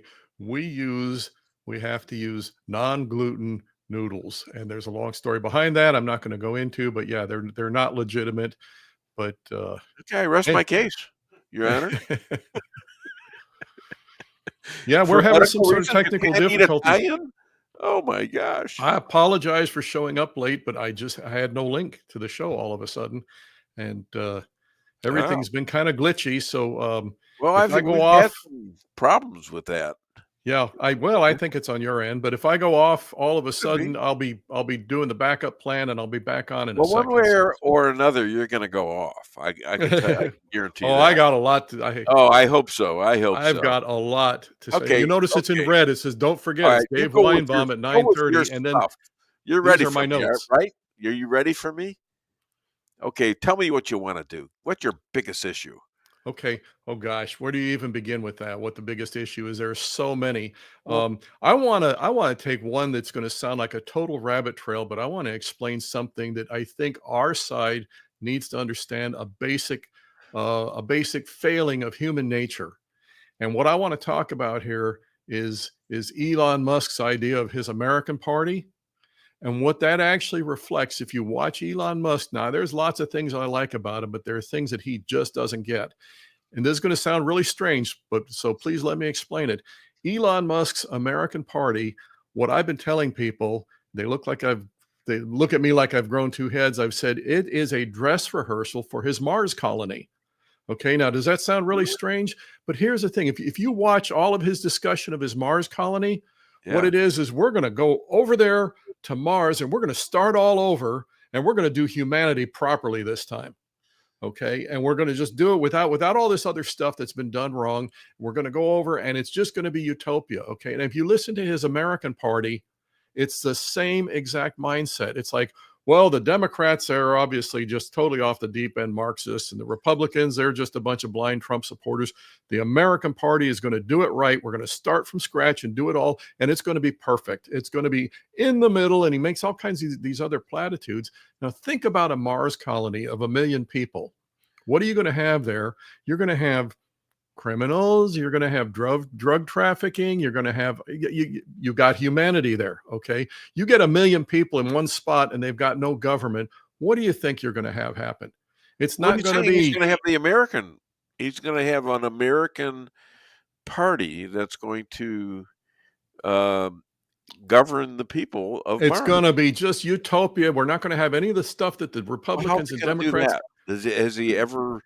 Exactly. Question: Are you going to have an army? Are you going to have? You're going to have police? No, everybody's just going to be perfect. Jails. Everybody's just going to do the right thing because is he going to have Is he going to procreate as many people as possible through his own kids? I mean, it's absolutely that, and of course, this stuff, and I even saw it from him. It's going to be in the middle. Well, tell me something. We've got the patriot conservatives, the Dave Weinbaums of America, that are trying to do things right. You have your Democrat leftists that they're Marxists, they're anti-Semites, they're pro-Hamas, they're every miserable thing you can imagine, pro-abortion, trafficking kids. Okay, they're doing things as wrong as possible, and they're doing that deliberately because Marx. So let me ask you a question. So you're going to be halfway in between. You're going to be in the middle. What's their platform here? The Democrats. What is their platform? Their real platform or their professed platform? How does that consider what Elon's planning on doing? Okay, the real platform of the Democrats is destroy America so we can institute Marxism. The professed platform is we care about the little guy. We're the compassionate ones, okay? So the point is they are given over to absolute depravity, and I can show you in one line item after another from what they advocate that's the absolute truth. So Elon says we're going to be halfway down that slippery slope, and that's utopia. Well, you see the futility of it? He has not really explained how that works, though. He doesn't understand how that works. You're supposing that he's gonna that's what he's gonna do. You look at his Mars colony, and he doesn't understand how it works. Okay, it's like we put 1 million people up there, and we left behind all the baggage of humanity. No, Elon, if you put 1 million people up there and they don't have moral guideposts of propriety, which you and I know where that comes from. That comes from the Holy Scriptures. That comes from God's Word. If you don't have those moral guideposts, you're going to put those 1 million people up there on Mars or in your American party or wherever you want, and you think they're going to do things perfectly. He does not understand human nature. It's just that simple. He's really good at building these gadgets, and I love him. I love these spacecraft, these giant spacecraft that fly themselves up and then land themselves back down. It's amazing. He's got all kinds of credit to be given for that, but he does not understand human nature. Well, that's pretty interesting because, we were just having a discussion about the presidents and the other officials in these colleges seemingly not understanding certain rights of people and not understanding. Yep. I mean, it's like they're pretty good at one thing, but they're really bad at this. And that's that pretty good at one thing actually blinds them. The point is, by the way, you can hold up my book here, chapter 1. That I explain the thing that unleashes the book is sitting there right there on top of the right. The thing that unleashes that breaks the dam on all of this horrific stuff going on. I explain it in chapter 1. It's the arrogance of the left. What does Scripture say? Pride goeth before the fall. It doesn't say pride works really good most of the time, and then occasionally you fall. No, pride goeth before the fall. You get proud, you get arrogant, you're falling. Okay, and this is how it happens. Why is proud and arrogant being used in the same sentence as if they're the same thing? If you're proud, that's a good thing. Yeah. If you're arrogant, no, you're talking about a different thing. It depends on how specifically you describe pride. Now, if you're happy about good things, people will call that pride. Yeah. But when you become prideful, when you become, hey, it's all about me being such a great person, I guarantee you, your next step. This isn't about me, honey. This isn't about me. Huh? I'm on her side. Can't say what I want to sometimes, I guess I'm on Lisa's side. So that's respectful. I don't know why I'm respectful towards you, but I like you. You're a good guy. Very, very proud man, I hear. No, I fall into that. I stumble into that. And then you know what I do? You know what I have to do? I have to repent very quickly. Yeah, because I get that. I do get that, honestly. I'm proud of some stuff, and I feel really good about it. And then I gotta go and do something else. And I'm going to make you real uncomfortable here. I'm going to quote from the New Testament, because the Apostle Paul, who wrote many books of the New Testament, he said, if I'm going to boast, I'm going to boast in Christ. Okay. If I'm going to brag about something great, I'm going to brag about something God is doing, not me, because he does it right. He does it right. The Father, or is it God? You see, we can get you one of these days. You and I are going to have that talk. You I always tell confuse me. It's hard to. There's either one God or there isn't. And if you go to Genesis, it says "let us," so that's plural. However, we won't discuss this today. I will discuss this. God has angels. You invite me. You invite me to your house or to McDonald's or something. I already invited you to my house, and you didn't come. I'd love to. We have personal issues have kept us locked down. Put it that way. Health issues. Very understanding. I get it. So, anyway, so now that was actually, we've taken 10 minutes to discuss my first topic. I have so many more. What have you got? Keep going. No. Well, keep going. Well, let me ask you, what do you want me to discuss? Well, we can talk about the University of Houston wants to rename their football field, or rename their school the George Floyd University. I mean, look, the guy was killed, and part of it was drugs, and part of he it was a criminal. He was a felon. Yes, he was a criminal and a felon, but the guy had his knee on his throat way too long. We all saw that. Again, you have these monsters that get out there that are physically abusive and stuff, and they don't get handled right, and all of a sudden now he may have been a victim. Is he a hero? Is he an icon? No. What they're doing, this is the left. The left is trying to take his situation and saying this is what always happens. No, it's not. If it was what always happened, you'd have millions of names on that list, not George Floyd. And George Floyd was not he was not working for the Salvation Army when all that stuff happened. He was a criminal. He held up a gun to, I think, his wife or some pregnant woman. And this is how the left. And again, we go back to the book here. You didn't show it before, so I'll point to the graphic. But I only got two hands. I can't jump around here. I love JP's hat. All right now. This is how the left always claws its way onto its phony moral high ground. And I say they claw their way onto it because it's such hypocrisy and such deceit. But they'll get up there and they're the righteous, virtuous ones, and you're the evil one. And let's tie this to another thing that's a prominent issue this last week. Okay, the compassionate, tolerant, sensitive left. And what have they been doing over what happened in the floods in Texas? They have been grandstanding they've been standing on the bodies of those children, grandstanding because they think they can use it politically. That's the real nature of leftists. Yeah. Hey, we got a clip from him, JP, remember? Let's play. We're going to play a clip from you. We actually have isolated that and put this places. My son does that, so it's going to take a little bit to get you on. But we have a clip from you, and I don't know whether you heard it or not. Why am I watching a woman with? Okay. Yeah. Well, are you there? Yeah, Chris? I'm just wondering. That wasn't the clip from me. Why am I watching a woman now? I don't know. It beats me. What are you doing? What's the matter with you? Why are you watching a woman instead of watching for your clip? Are you able to do this? He's not talking to me, folks. He's talking to somebody else. Okay. Right. Okay. Yeah. Well, are you there? Yeah, Chris? I'm just wondering. That wasn't the clip from me. Why am I watching a woman now? I don't know. It beats me. What do you? This week's show. Hold on. Oh God. Here we go. I don't know. It beats me. What do you? This week's show. Oh God! I think we're back to real time. He's a little screwed up. Okay, well, we can go down the list here. Well, it was on. I had it on my site, and it's not working right. Something's wrong with our. I think we're being hawked here by whoever. Go ahead. Okay, so I want to talk about this whole Epstein thing this week. Yeah, please.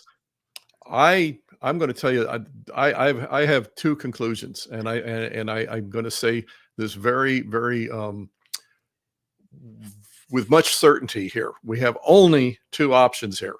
The only two options, and I've heard everything but the only two options are this: either A, that Trump is playing some sort of art of the deal 4D chess thing, where they're saying at the moment that that this is a settled situation. You know, during the Second World War, the Allies would send bombers by, you know, a huge flight of bombers towards Czechoslovakia because they were going to hit Romania.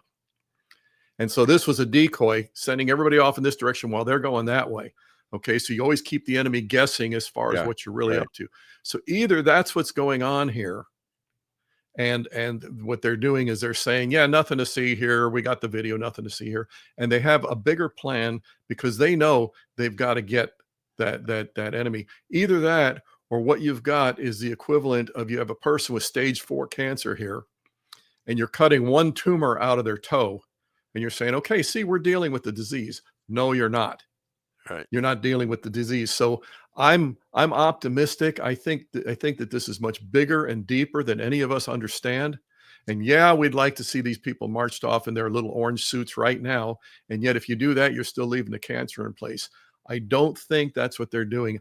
I'm hopeful that this whole Epstein thing, the case is settled. We're not looking into it. I'm hopeful that that's kind of just a feint that they're doing right now. Look off this way when they're going after the bigger fish.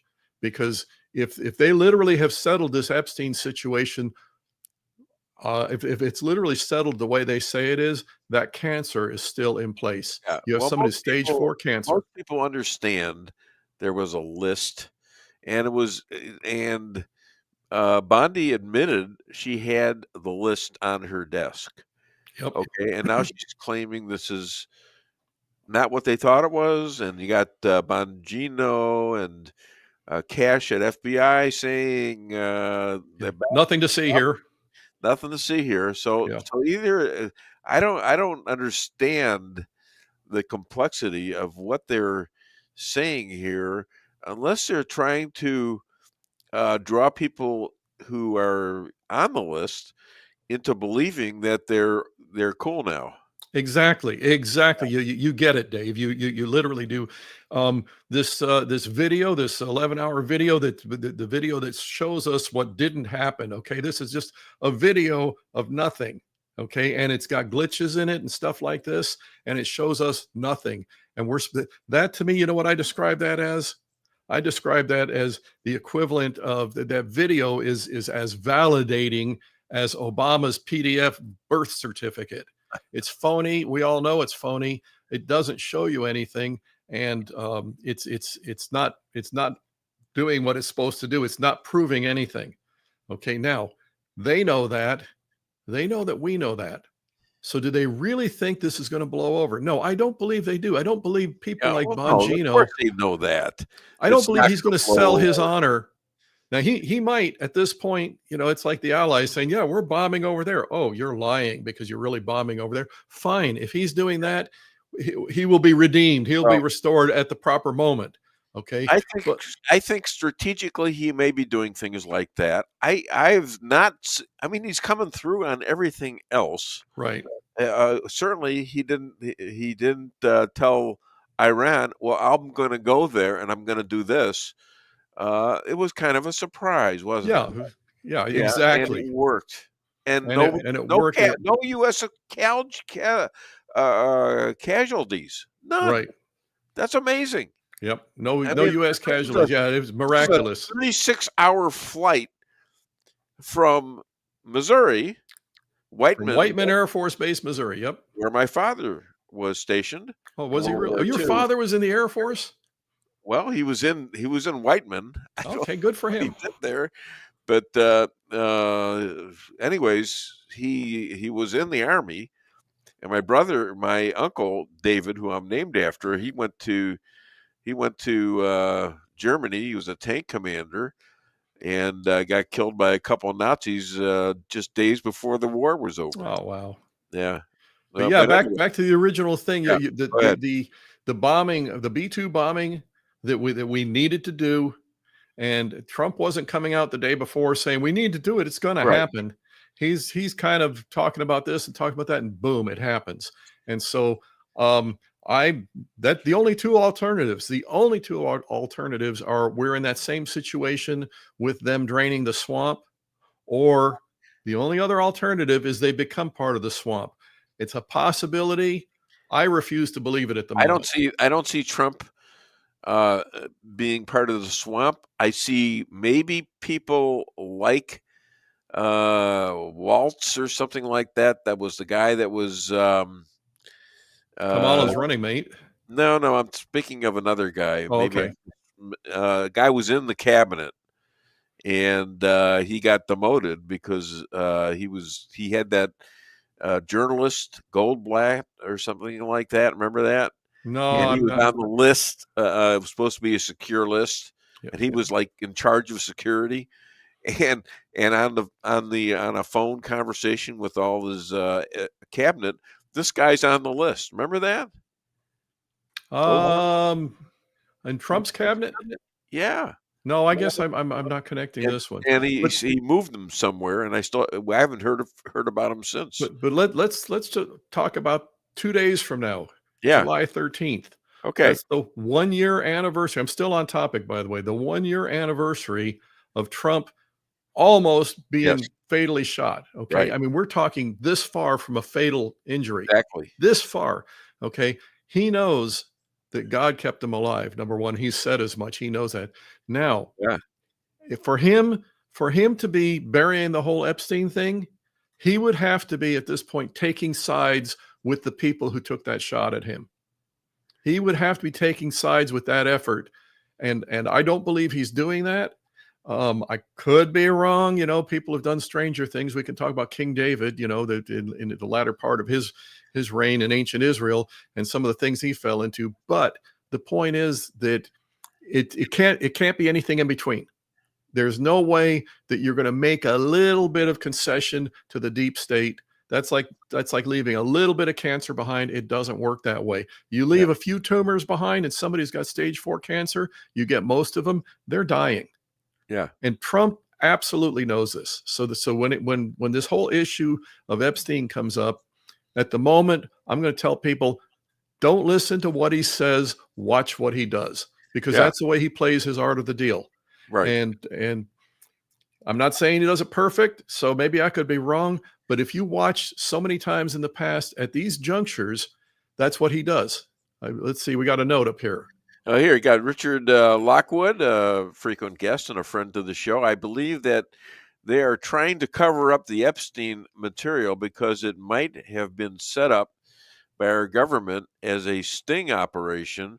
Revealing it may compromise our intelligence procedures. And there's a possibility there, but I will say this: if we know that major, hideous, evil criminal actions happen, and we know that major political players, you can say both parties, but they were all immoral, which puts them all on the left. We know that major political players in the U.S. government were part of it. If that sting operation gives them cover, it's evil. It needs to be exposed. You cannot leave that kind of evil that they committed and that kind of interwoven subterfuge. You cannot leave it in place under any circumstances without leaving that cancerous tumor in place that's going to get you. Yeah. So he may be right. Everything we've seen him actually do reflects on what you're saying as correct. Yeah. And this is how he plays the game. I would agree with that. You know, I don't always agree with the art of the deal thing, but this is how he plays it. Let's, at this point, keep watching. You know, everybody has their quirks, and he's. We can all armchair quarterback. But, I mean, Dave Weinbaum tells bad jokes. Excuse me. All right, get rid of this guy. Cut his mic. No, I'm kidding. Yeah, I don't like that talk. That's right. And you know what? You're sitting there laughing at your own joke. Oh, I love you, Dave. Yeah, sure. I may have found a way to play the clip from Chris. I just can't share the screen, but we can listen to the audio. I think you know what I think. I'm much better without the audio, without the videos. I'm much better without the. I think he might be on the list. That's why. Oh my God! All of a sudden he disappeared. That hurt. Where'd he go? That was really. What are you doing? So we going to hear an audio clip? I don't know. What do we? Oh, yeah, right, exactly. There you are. Listen up.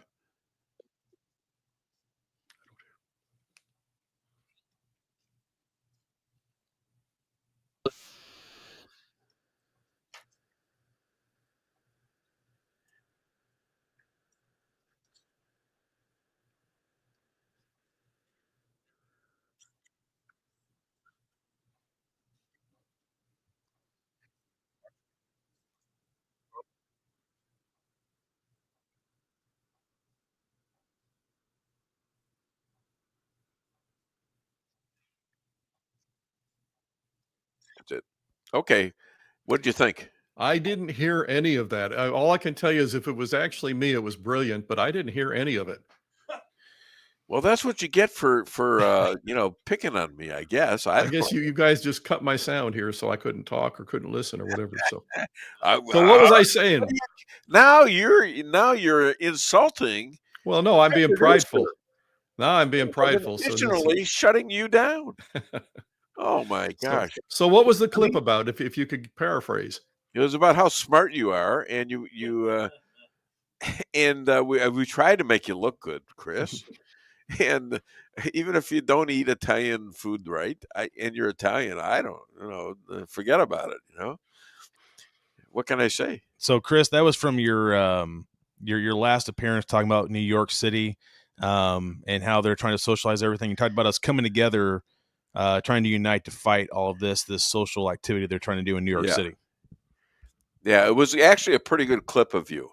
Okay, well, and you're a star on TikTok and YouTube, right? You told me that, but we got to get these TikTokers buy the book. You guys need it. We got to get armed and ready for this fight because we've got to fight effectively. We'll go on to TikTok and tell them so. Get your butt on TikTok like we are. I already spend too much time on social media, so there you go. But that's how you sell your book, maybe. If I can get 27,000 people to listen to JJ and another 10,000 people to listen to you, they're doing it right now, okay, off of clips that we do from the show, little shorts, things like that, then I would think you would want to maybe try that kind of strategy. Well, maybe I'll look into TikTok. I don't know. Yeah, right. Have to learn a new social media. Well, it's tough for all of us old guys, So can I bring up another point here? Of course you can. You got 3 minutes. Okay, this one would be comical if the undercurrents weren't so ugly. Okay. Yeah. John Brennan. Brennan is one of the most evil people of the Obama administration. He was the force behind trying to railroad our friend General Michael Flynn, who's a great patriot. Brennan, all the dirty tricks that he pulled and everything. He's under the gun now. You know what he's crying out? He's sniveling about. Yes. He's saying that Trump is, quote, weaponizing the government. Okay. Now, is that the pot calling the kettle black to an insanely, almost humorous degree? He said something else too, and that was important. I don't know if you got this or not, but he said Obama made him do this. Oh gosh, the devil made me do it. Oh gosh, 2016 and 2020, I think both. He made him make up the Russia deal, and Hillary as well pushed it, and that's where even into the Biden administration. So you know what he's using historically? That's called the Nuremberg defense. The Nuremberg, the Nazi war criminals at Nuremberg. I was made to do it. I was following orders. I was ordered to do this. Yeah. It wasn't my fault. Hey, John Brennan, you know what happened to those people that used that excuse? It's coming on right now. Say hello to my buddy here. Yeah, we're going to add you to Chris Adamo, who Hey. I'm going to say goodbye to. Hi, Chris. How you doing? How you doing, sir? Good to see you. Very good. Very good. Long time no speak. Yeah, we need to talk more. Keep fighting a good fight there. Would you quit trying to use this as a stand to speak even more? Hey, Mark, would you do me a favor and help plug my book when you're talking to Dave after I'm off here? All right. Rules for all right, we're plugging it right now. Okay. Other than DaveWeinbaum.net, where can people find you and buy your book, Chris? Well, they can find it at Amazon. It's I still tell people it's the field manual that our side needs so we can fight effectively against the left. You know, I hear you. Oh, here it comes. Here it comes. How are you doing, Mark? What's been going on lately, Mark? I'm representing several hundred J6ers in compensation claims now. That's I don't want to get to that if you don't mind. It's kind of important. Yeah, and by the way, Chris, I'll do this plug for you. If anybody wants to go back onto Rumble and look at a broadcast, if you search for my name and yours, you did a whole show with me about your book and about your great. So people can go back, search that, and hear a whole hour about how we're going to save our country by following your advice. Thank you, sir. All right. You know, I hear you couldn't fix your car, so you made your horn louder. All right. Thank you, Chris. I appreciate it. God bless you guys. You got to give me credit for that. Keep there it is. All right. Keep fighting the good fight. God bless. Okay. Bye-bye. God bless. Yes. My goodness. Man alive. It's a busy show today. Anyways, this gentleman and his wife, the two of the greatest Americans of all time, defended their home with a tiny pistol the wife had and a rifle from an invasion of 350 Antifa and BLM. Please welcome all the way from St. Louis, Mark and Pat. She's not there. McCloskey. Where's Pat? Yeah, she had to be in court in Franklin County this morning, so she couldn't be here. One of us has to work for a living. Well, I realize that. I've been to your house now. I can say that. So anyways, the St. Louis visit, I came up to St. Louis mainly to see a lot of people that wanted to see me, and I've been putting them off for years. And I saw a bunch of people, and then I got in a golf course on July the 4th, actually, on the day, the holiday, and my wife wanted to go to shop, and so she dropped me off at the golf course. I'm playing with three strangers, all right, and they look like decent guys. They said they were in the restaurant business, Italian restaurant business, and so I said, "So how's that Trump thing? That big bill, that big bad bill?" And a guy he looks at me and he says, "Trump is he's a criminal. What's the matter with you? He's a criminal, and he's never going to let us vote again." And that 1/6 thing, that was terrible. That was horrible. I said, wait a minute. I'm friends with a guy that knows what happened there. It's been on my show, and I mentioned your name, and he was going off on you then. And then the worst thing he said to me, he says, "Shut up, old man." That was the worst thing he said to me. I was ready. Whatever I could do, I was ready to die right there. And I decided, okay, this isn't going to be good. I said, look, we're playing golf. If you want to do this afterwards, fine. But right now, let's focus on golf. And then they settled down a little bit. But during the time we were waiting to hit the ball because it was a little crowded that day, I called you. And I said, hey, I told you a little bit about it. And I says, hey, you want to come meet me? And he says, yeah, let's have lunch. And you live like, 200 yards away from where the hotel is. So I'm thinking I scheduled this for Saturday, and it was actually for Friday. Yeah, it was Friday. And so me and my wife were in a movie watching F1 or something like that, which was a great movie. Yes. We saw it afterwards.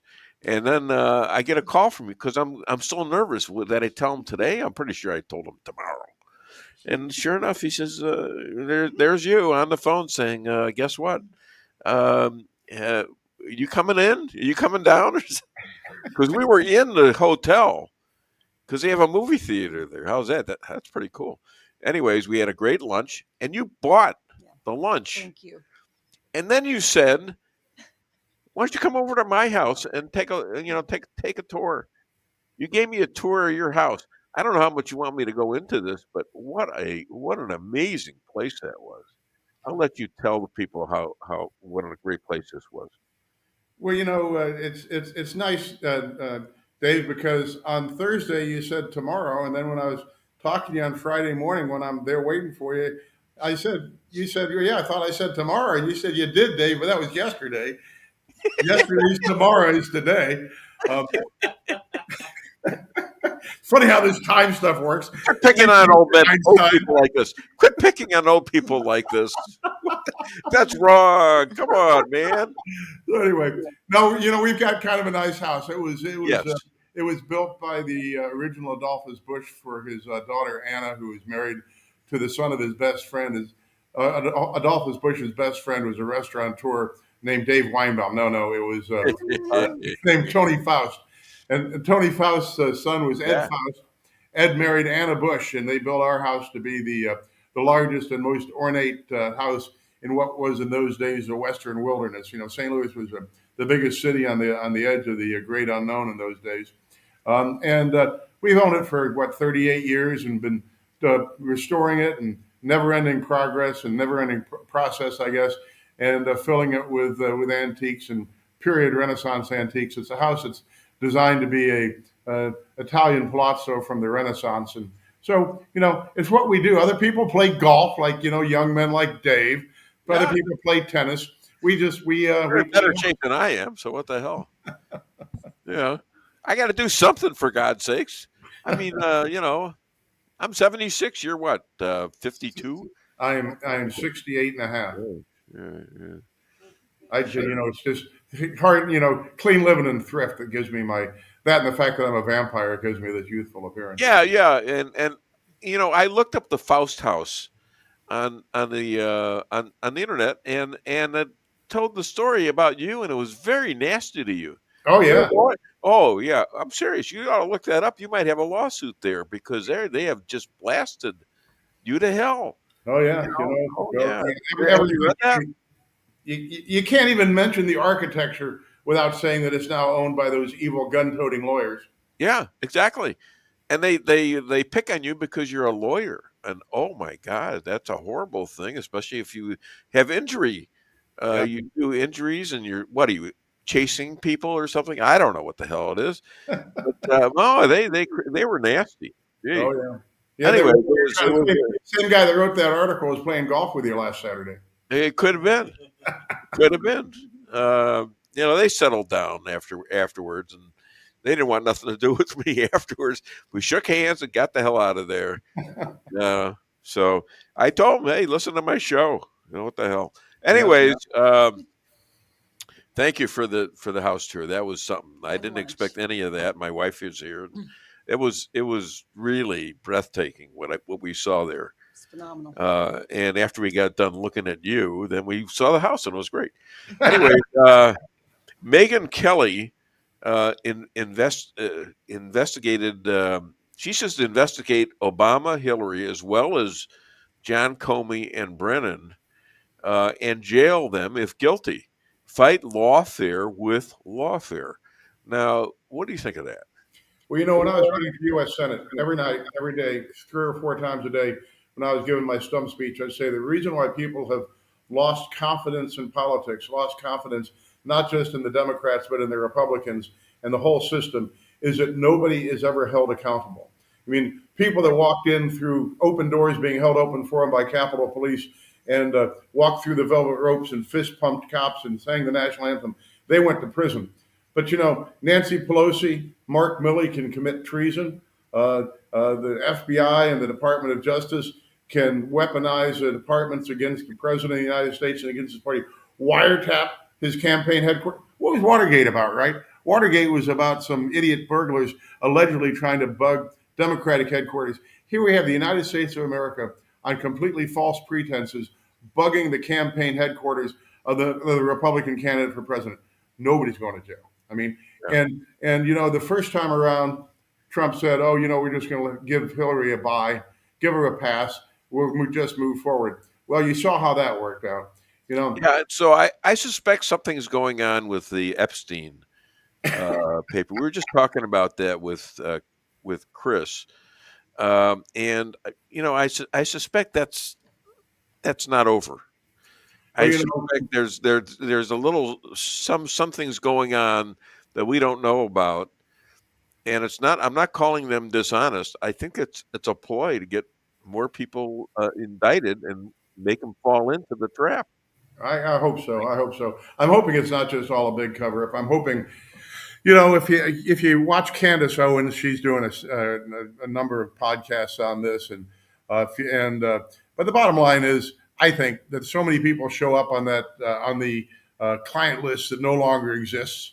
That you know, not just our government, the Israeli government, but virtually every important person in the world shows up on that list, and it's kind of hard to say, you know, it's just a coincidence. By the way, I really feel slighted. I never got invited on that airplane. That was my next question.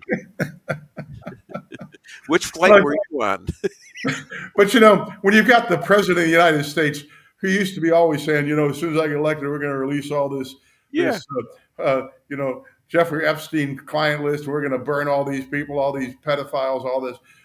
What? You're asking about Jeffrey Epstein? Aren't we done with that? Oh my God, no. How could you possibly ask about Jeffrey Epstein? You know, and I'll go one step further. Please. I had a conversation with Mrs. McCloskey about that this morning. We watched Lee Zeldin on Fox this morning talking about how the EPA is going to release all their inside files on Comtrails and Chemtrails and all these different things. And so then I looked it up. And it's just exactly like some deep state cover-up nonsense, right? You know, it's got definitions. Chemtrails are a term, shortening of the term chemical trails, which relates the nonsensical belief that commercial airliners are releasing chemicals in the air to control the environment, blah, blah, blah. It was the exact same kind of wording as you always hear in the press about Donald Trump is promoting the false accusation that the 2020 election was stolen. Here you got Lee Zeldin's department saying chemtrails is a false, ridiculous, accusation that chemicals are being released in the atmosphere to control weather, or control thought, or fill in the blank. So, is this a serious problem we have? I think that, you know, at the risk of offending the people that I really love and campaign for. You know, to quote The Who, meet the new boss, same as the old boss. Oh, God, don't ever say that. Oh, you know, come on. Well, I mean, I want to.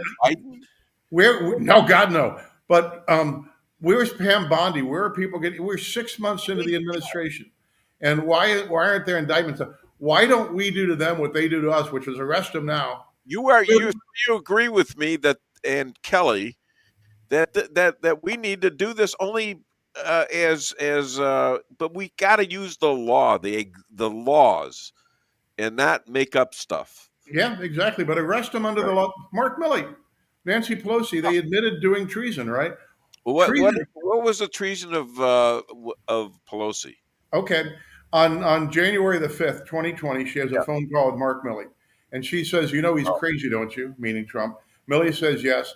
And Milley says that if Trump announces an action against China, he'll give the Chinese advance notice. This was reported in Bob Woodward's book. Both Pelosi and Milley have admitted it. Milley admits that he went back, he called in all his chiefs. He made them swear allegiance to him personally. They would take no action unless he approved it. That's a coup. That's treason. And yet it's took over the government. He just took over the presidency. Yeah, took over the government. Yeah. And you know what Pete Hegseth says? I'm going to reduce him 1 star. Yeah. Well, I wonder if he got if Trump called him and said, "You did what?" I mean, that's just such craziness. This is why. Where does he have the authority to do that on such a criminal activity as what Milley did and what Pelosi did? And then when Pete does something which he has the power to do, which is say we're not going to supply Ukraine with any more military assistance, the president cuts him off of the knees and says, yes, we are. We kind of voted for a guy that was anti-war. I've been on your show a number of times. I'm about as anti-war as a guy can get. Yes, but it's so part of your liberal past. Yes, my liberal past, my liberal, John Birch society. I know for people in St. Louis, no, you have a liberal side. Come on. If you read the press, of all the lies that have been cast about me and my wife, the worst lie of all was that I used to be a Democrat. Well, I haven't heard anybody call you a Democrat. But all over the press on the day after our event. Not even a rhino. Not even a rhino. No. I'll tell you, I'll put this out there for the general public. When I was running for Senate, I bought a 1/2 size rhinoceros, which I've got on a spit, so you can turn it over a fire, right? So you can burn the rhinos. If anybody wants to use that for any kind of a campaign rally, I'll make it available to them. In the meanwhile, you know where we went? What was it? Sunday. Do you know where we went Sunday on our way home? No. We went to the zoo.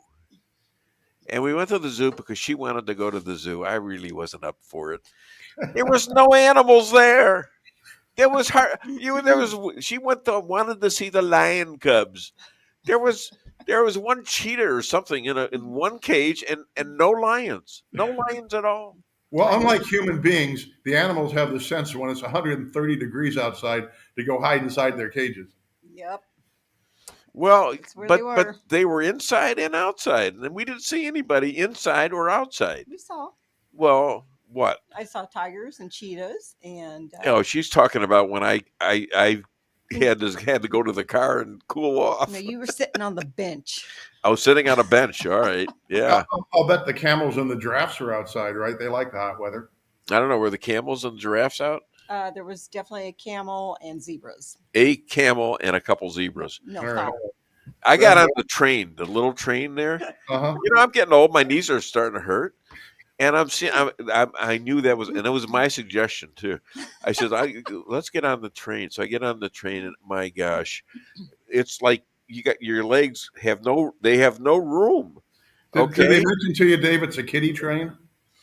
It came to my mind after the train gave a big hoot of smoke and said, "Let's go!" And I said, "Oh God, that hurt. That hurt. I'll tell you." Anyways, so 6 Secret Service agents suspended for failures for the attempted assassination of Trump last year. I mean, these are small little suspensions. Once again, you go back to what I was saying earlier, right? Yeah. You got this guy up on the roof. You got him with fixed iron sights, right? But somehow he's managing to get off 8 shots, one of which hits the president. Nobody gets fired. Nobody goes to jail. Nobody investigates. Gee, how can this 20-year-old kid with allegedly no sniper training, 400 yards away, without optics, with just iron sights, how can he shoot the president of the United States? And how come suspension with pay? I mean, this is what you get for falling down the job. I once again, I hate to do this because I just am shooting myself in my own foot. But the guy that happens to be standing up behind the president, who's just a rank and file Secret Service agent, he's now the director of the Secret Service because Trump liked him that day. Probably not the greatest qualification in the world, just happened to be there. Well, who promoted him? Did Trump put him there? I believe so. I believe so too. So and then you got the chick. Remember the female Secret Service agent that can't figure out where her holster is and can't figure out how to reholster her gun. Well, that I don't know about. Oh yeah, watch the video. There's a short female Secret Service agent. She's freaking out. She's got her pistol in her hand. And then they're muscling the president down in the car, and she tries about 4 or 5 times to find where her holster is and can't manage to holster her pistol. Oh my God! This is a person we've got guarding the president of the United States. Yeah. Well, there's a lot of confusion going on right now, and I still trust Trump. I mean, you trust him? Gosh, what am I going to say? he's fallen back into some bad habits? I think that he is subjected to bad advice from people that have a personal agenda. I think that's what happened in 2016. Exactly. This is what happened to Ronald Reagan too. We talked about this before. Reagan gets elected, mandate of the people for real change, and all he does is put a whole bunch of Bechtel Corporation globalists in his cabinet. Uh-oh. It's the president calling. No, actually, that's Johanna Loeb, your friend and mine. Put her on. Put her on. I swear to God. Okay. Yeah, let me do that. Let me pull her back. I just turned her off because I didn't want to hang on. That'd be a riot. All right, let's do it. My wife calls her my girlfriend. Yeah, let's do it. Johanna Loeb. Oh, she's got me on. She went straight to voicemail. Let me try it again. Leave a message after the tone, then press pound. This is funny. Hi, Johanna, you there? Hi, Mark. Can you hear me? Yeah, I've got Dave Weinbaum. I'm on Dave Weinbaum's show when you called through. He said, put her on the phone. Joanna, you got anybody for me? This guy's kind of, weird. Do you want me to call back? No, Dave wants you to be on his show right now. Yeah, you're on my show right now. You got anything to say to America? Hardly. I'm swamped right now, dude. I can't even talk. I'll call you after I get off Dave's show. I had to talk with Shane, so I'll tell you about it. 10 minutes. Sorry about that. Bye. No problem. Bye-bye. Bye, Joanna. She's gone. She keeps telling me, promote it. And I can't. She says, but on the air, don't do it because you got other guys that get paid to do this. She doesn't. She does it for free. Yeah, she does. And so it's pretty interesting. She's getting me a lot of great guests. I don't think we met in Missouri at a fundraiser for somebody. Could have been for you, I think. Might have been. Yeah. But I've never actually met her. Neither have I. My wife accuses me of her being my girlfriend, though. Well, she's a little old for you. Is that true? Yeah, I think so. I think she might be like in her 90s even. I know your sister was like 93. It could be. So here's a I know let's get to your lawyer's side here. Biden's doctor pleads the fifth 14 times, and as is right.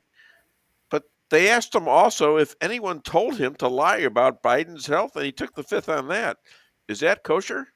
Well, as long as he is potentially a criminal defendant and obstruction of justice or withholding evidence, that kind of stuff. Yes, but here's the solution, Dave. Grant him immunity. Grant him immunity, and then he doesn't have any Fifth Amendment rights, and then subpoena him to come back. He will still claim that there might be some state law, some state criminal offenses that he might be subject to. But give him as blanket an immunity as you possibly can, and then have him come back in.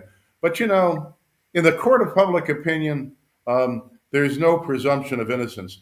What you say or don't say can and will be used against you in the court of public opinion. Right.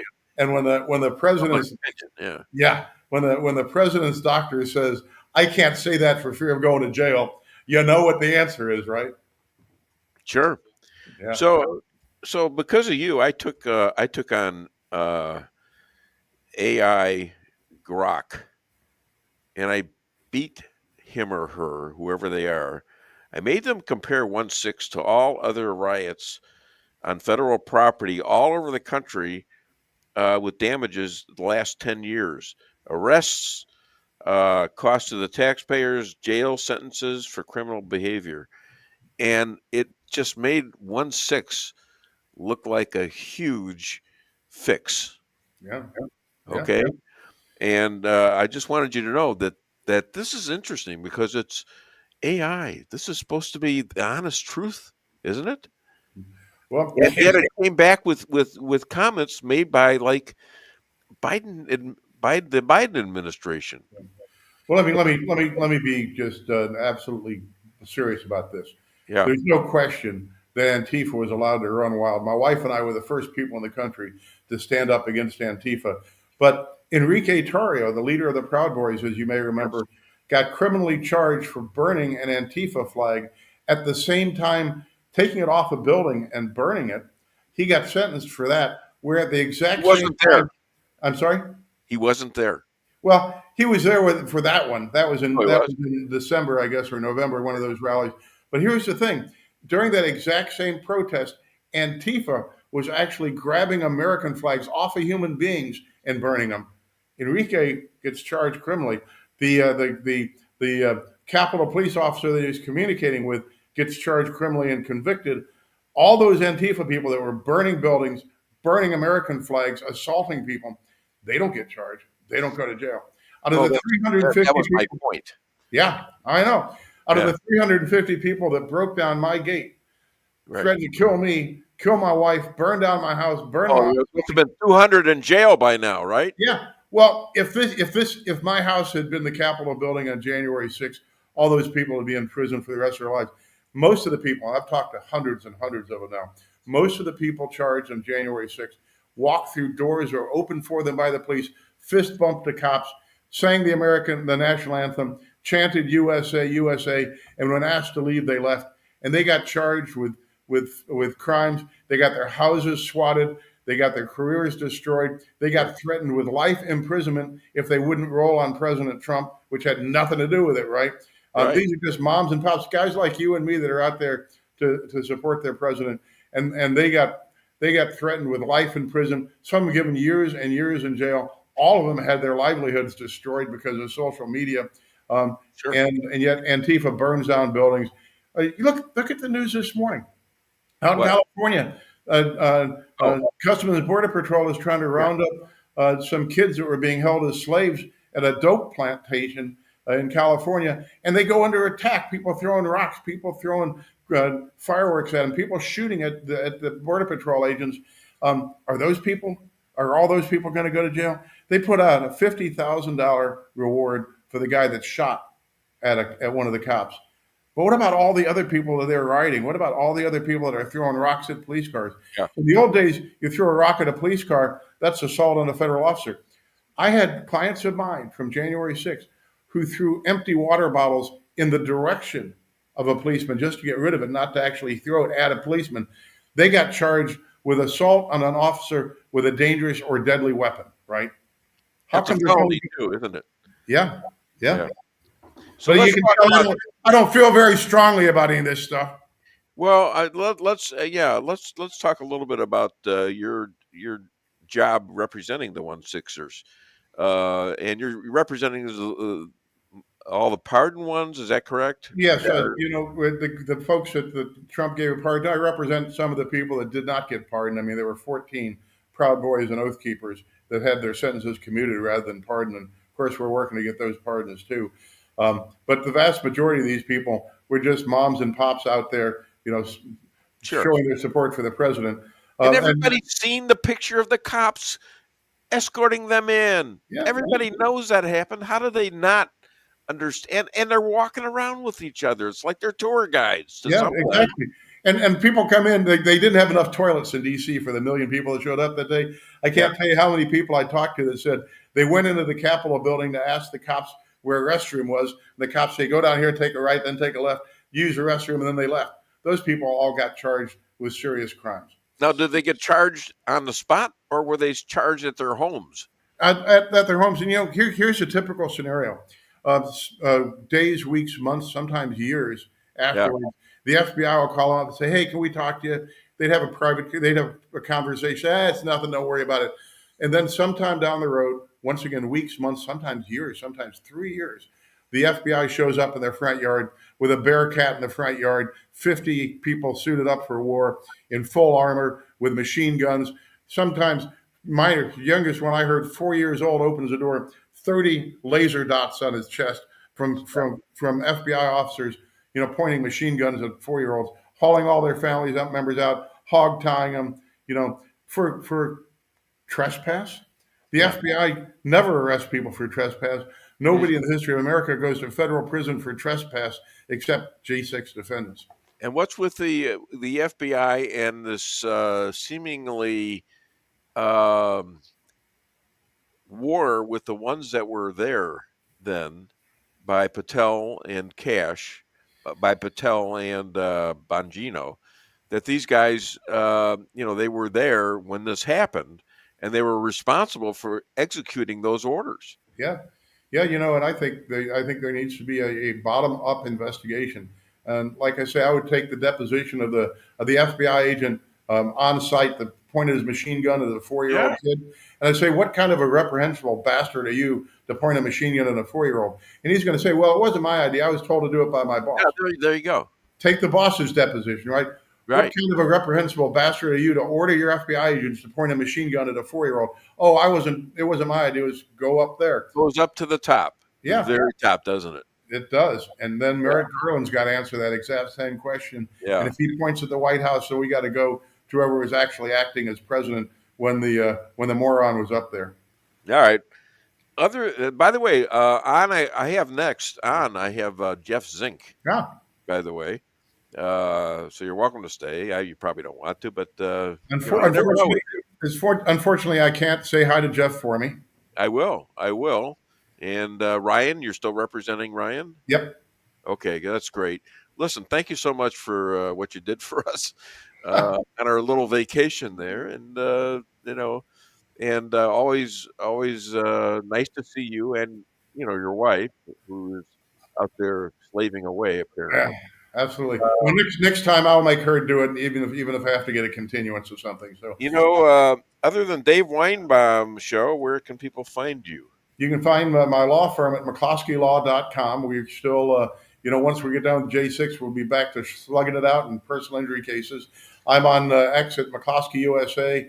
I'm on Rumble on Mark McCloskey on Fire. But like I say, I gave up my program to work full time for J6ers, but you can certainly go back there and pull up programs for the last 2 years. And other than that, you'll see me in the funny papers.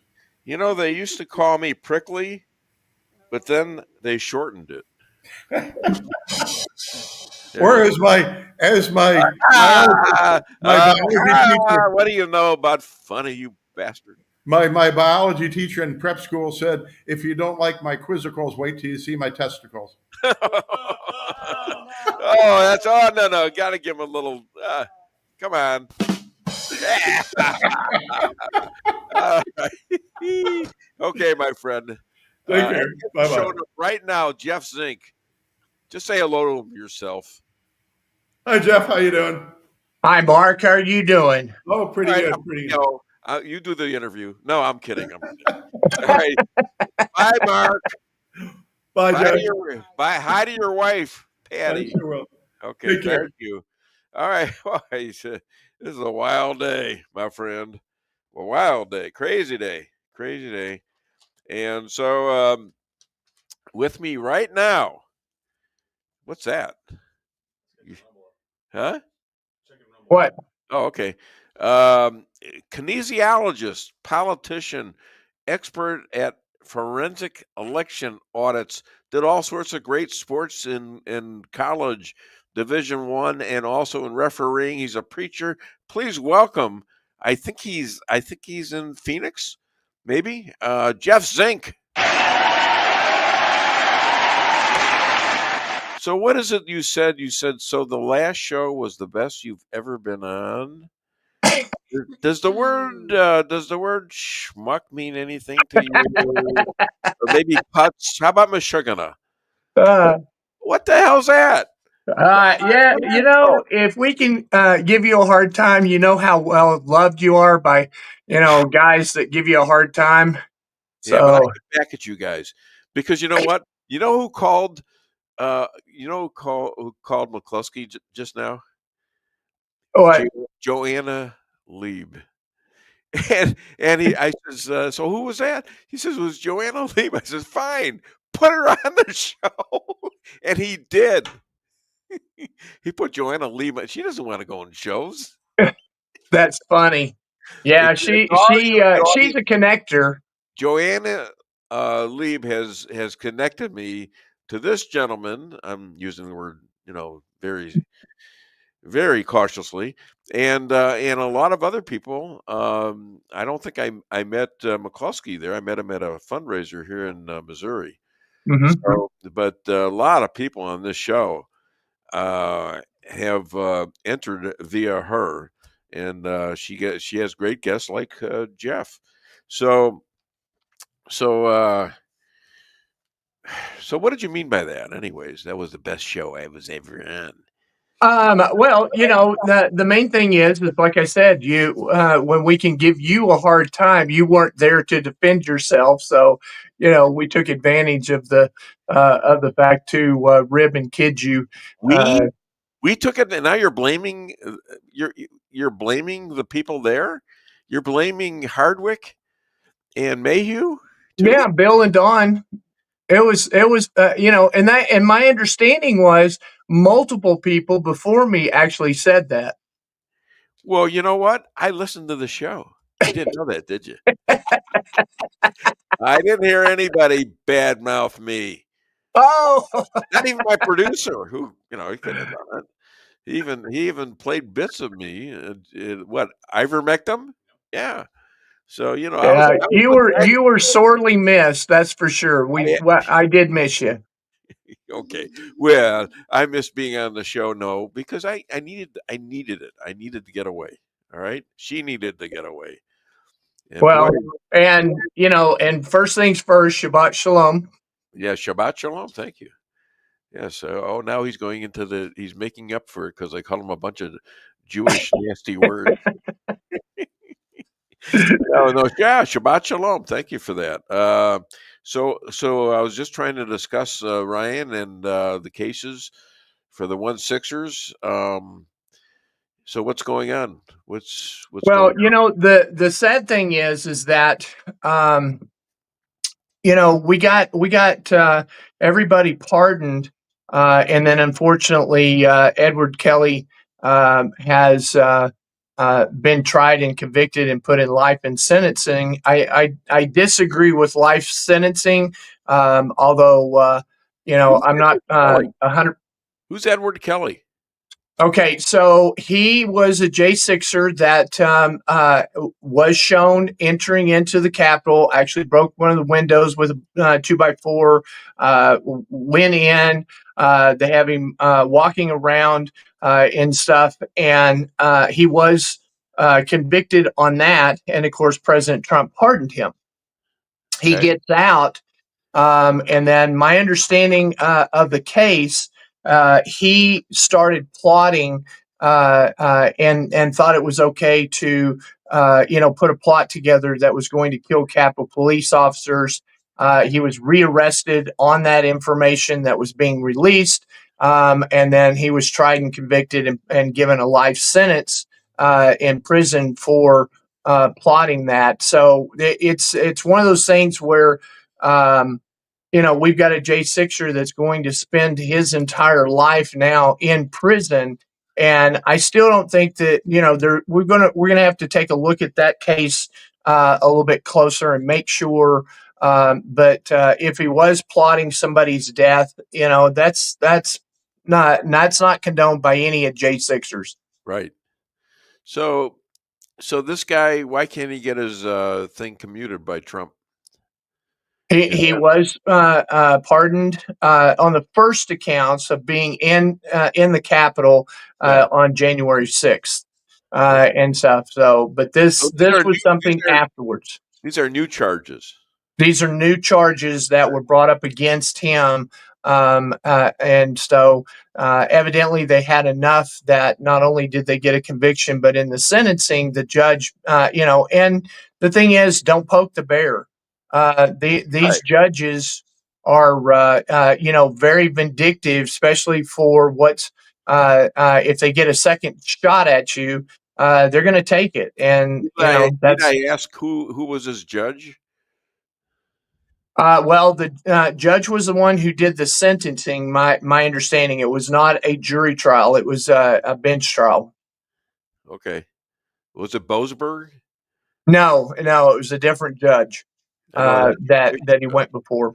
Yeah, boy, it's amazing.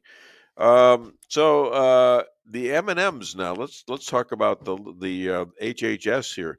M&Ms refuses the order on dyes. Plus it's all sugar. I mean, So what are your thoughts on what's going on with HHS? Well, the thing is that a lot of the companies and everything have been allowed to do whatever they want to do. Hence the reason why we have certain dyes that have now been linked to different types of behaviors, different types of problems. You go to other countries, the dyes are not allowed in food. And so what America is trying to do is bring themselves up to what the Europe's standard is of these foods with these preservatives and additives that are very questionable and not allowed in food in other countries are allowed here. And why is there a double standard? And, then one also has to look at why is the obesity, diabetes so rampant and cancer. And so that's one of the reasons why what I wanted to do was I wanted to go after pharmaceutical companies. I wanted to make sure that because what's really interesting is, have you started noticing that the CDC is going back after the tobacco company? I heard about that. Yes. Okay, so they've already been removed from television and different things. They cannot advertise. They had this great big settlement that is a part of all of the pre trial during Phillips's trial or Morris Phillips. And so one of the problems is that they're going back after something that they've already removed. What I'm talking about is we need to treat pharmaceutical companies exactly like we did the tobacco companies, because they have as many side effects or even worse side effects than what tobacco has. And so these are things that needed to happen. And, Jeff Foxworthy, a comedian, has a great joke where he said, my wife is sitting there and she's watching this commercial. And then all of a sudden she goes, I've got that symptom. Well, I've got that symptom. Yeah. And I've got that one too. And she goes, I think I have that. And he goes, you do not have testicular cancer, honey. And so, this is kind of the problem of having these 11 seconds out of every 30-second commercial is dedicated to the side effects of the drugs that they're pushing out. There it is. I can't hear you. Can you hear me? Oh, there you are. Okay. What happened? I don't know. Jeez. We lost internet connection for a second. Okay, we lost our internet for a second or two. Oh, you there? Okay, yeah, great. Well, Big Pharma is listening. Well, yeah, and you better get this in before they completely shut down this show. Tell us about the company you're putting together. Or have put together. I'm putting together Positive Energy, and what Positive Energy is we have 100 million shares of stock that will only be sold privately. We will never take it publicly. We're not going to have an IPO or anything like that. It'll always be private. You can buy the shares. And then what we're going to do with that money is go purchase failing hospitals, clinics, and pharmacies. We're going to flip them around. I have a team that actually has been doing that for over 38 years. And in one case, one gentleman, John, he has never lost a hospital, meaning that anytime that he was given the order from the bankruptcy or foreclosure court to go in and to turn this hospital over, he has always made it profitable and has never actually had it foreclosed or go bankrupt in his 38 years. And so we're going to take his knowledge, and then another Suzanne, we're going to take her knowledge because she has surgical suites, and she goes in and she buys the surgical suites and then also does the same thing. And what both of them came to me and said, it'd be really nice if we had a company that could buy these, and then we come in and we work with one person. And so it was kind of the basis behind what what we wanted to do. And so I then went, and it's our company. Stephanie and I have had it since 2012, and we've used positive energy for a lot of different things. But once we decided that this is what we were going to utilize, we revamped the company, and we made it now where positive energy is now going to go in, and we're going to purchase these properties, and it's going to be all over the country. Like I've stated a couple of times on your show, Sarah Huckabee in Arkansas signed a bill that went after the PBMs, and CVS pulled out. So 23 of the pharmacies pulled out. Josh Hawley in his Senate hearing, he was talking to a PBM going, you've made $68 billion last year. How does that help my constituents? Because I have 2 counties that have no pharmacies in it. They have to drive an hour outside of their area just to go to a pharmacy. So how does that happen? That how are they bankrupting these CVSs and things like that? Well, so one of the things that if people don't understand what a PBM is, so that is going to be a pharmaceutical broker manager. And what they do is they go and they broker the price of medicine through all these different hospitals and doctors' offices and pharmacies and everything else. Well, if you thought that a PBM was working for you, you would be sadly mistaken. See, their salary goes, they go to the pharmacies and they say, what are you going to charge for this medication? And say that pill X is $5 a pill. Well, they're going to go around and they're going to negotiate anywhere from $6 to $7 per pill. And then they collect that $1 or $2 there, and that's their salary. So they don't actually work in your behalf. They work on their behalf. And so that's a conflict of interest. And that's one of the things that I wanted to do in HHS, which is get rid of the PBMs, because it's a middleman that doesn't need to be there. So who's going to fight you? Somebody's going to fight you on this. Well, pharmaceutical companies and the PBMs are. Yeah, they're going to fight you. Correct. So what's your ammunition going into this battle? Well, the thing is that when we purchase a pharmacy, we have the capabilities of becoming what is called a compounding pharmacy. That compounding pharmacy is just like any manufacturer, only when the chemicals come in and our pharmacists have the license and training that they actually put the medication together, they package it. And so that pill, that same pill that you would be getting for $7 if you're going through a PBM and a regular pharmacy, when you come to ours, we're able to give it to you for a fraction of that. So maybe $1 or $2 for that same pill.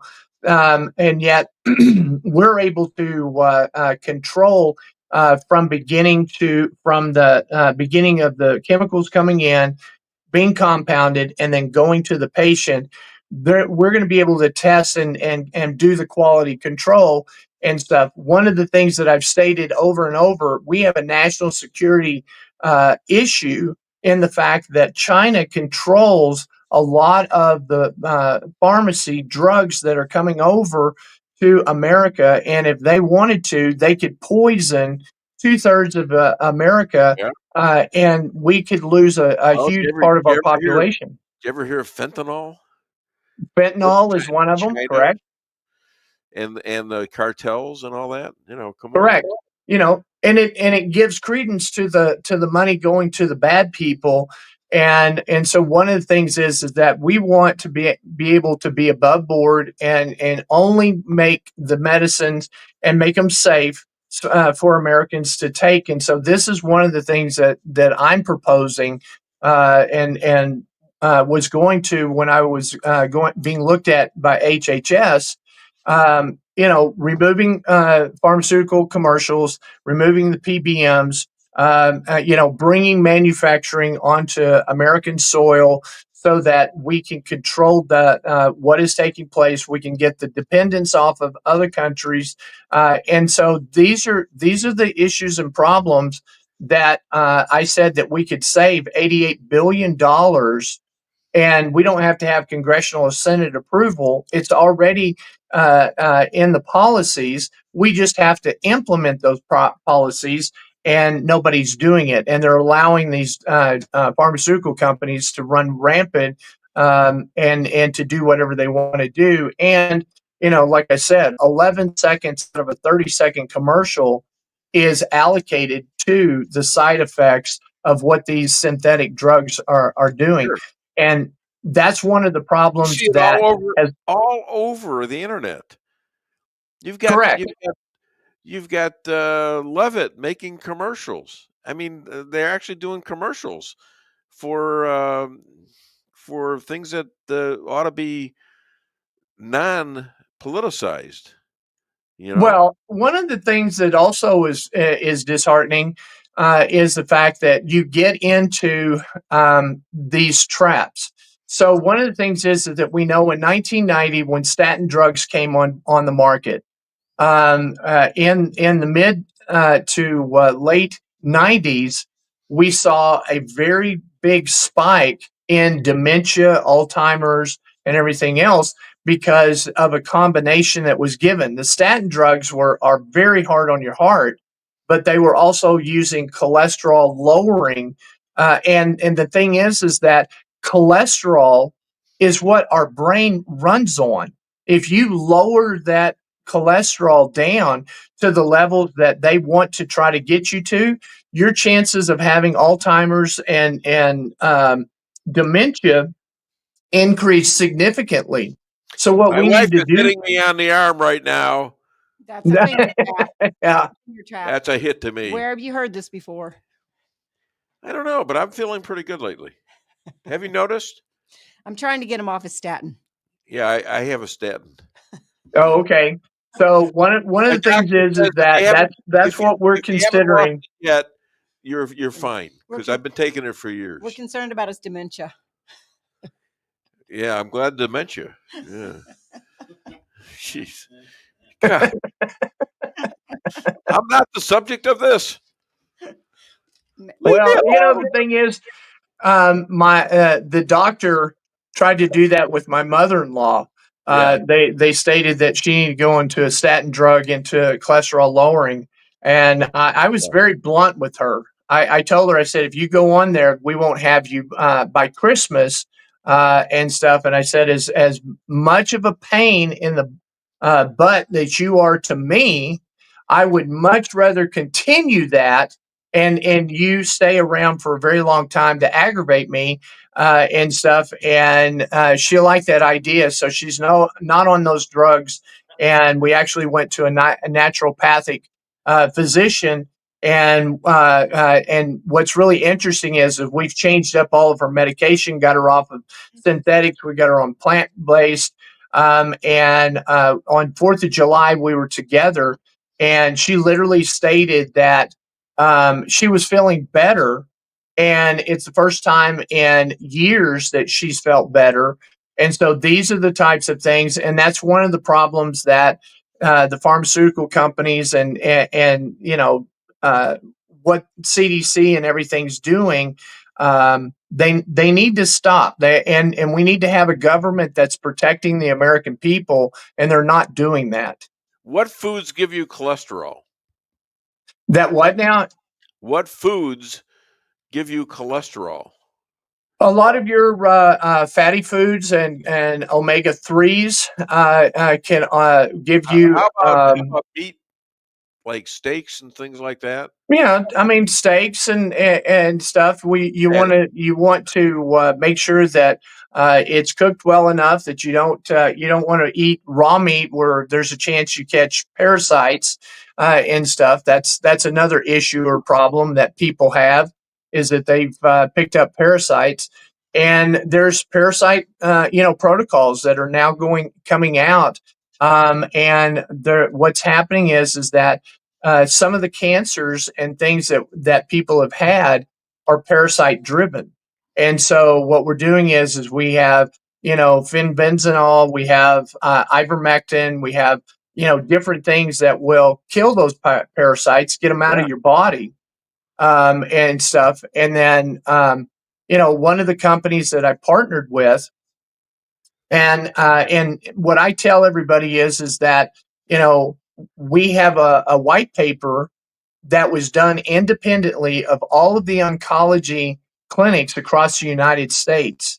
And you have second place right here, but the place that I have worked with called Invita, they're 3,500% above the second place in patient outcomes and changing what happens with somebody who has stage 4 colorectal or bone cancer or other cancers and things. We actually have the 35%. Why is it better? Because one of the things is that if you go to an oncology physician, they're going to give you chemo and give you radiation. What's sad to say is that when you do chemo, only 5 to 7% of the chemicals actually reach the cancer cells themselves. What Invita does is they actually go in, they take a sample of that cancer cell, they look at the DNA, they use AI, and they go with every drug known to man. And what they do is they look for those that are sensitive and hypersensitive, which means that 99.9% of all of the drugs are kicked out because they're not good. And a lot of it is chemo. And so some of the things this is one of the problems that we're having, is the fact that what we do is we take that medicine and we use, now I'm going to give you a hard time, which is, you're going to have to take, look at Lisa's hair, and one of her hairs, that's what we're going to thread into the cancer cell itself. Honey, you ready? Take that wig off. I want to hear it. All right, let me read this to you because we're running out of time. Andrea Shrum, some of these pharmaceutical commercials are so disgusting, especially the HIV drugs. They border on X-rated. Dave, please get off the statin drugs. Cholesterol is not the problem. That's right. You are taking information from the Medical Association. They don't want you well. They want you sick and dependent on their drugs till the day you die. Our brain needs cholesterol. Okay. That's right. Yes. It runs on. It's the number one thing that our brain runs on is cholesterol. All right. And you got the stuff Invita, right? That's the stuff. Right. And that's something that, people can look at. I've got my website up, positiveenergyaz.com. Right. If you wanted to go there and take a look, we finally got our website up. We got it going. You can go to Invita, and it's ENVITA, and take a look. We have 80% of the people that come to that clinic come from outside of Arizona, and 20% of that actually come outside of the United States coming there. All right. Well, this is great. And other than Dave Weinbaum Show, where can people find you and talk to you about your openings here? So you can always email me at jeff@positiveEnergyAZ.com.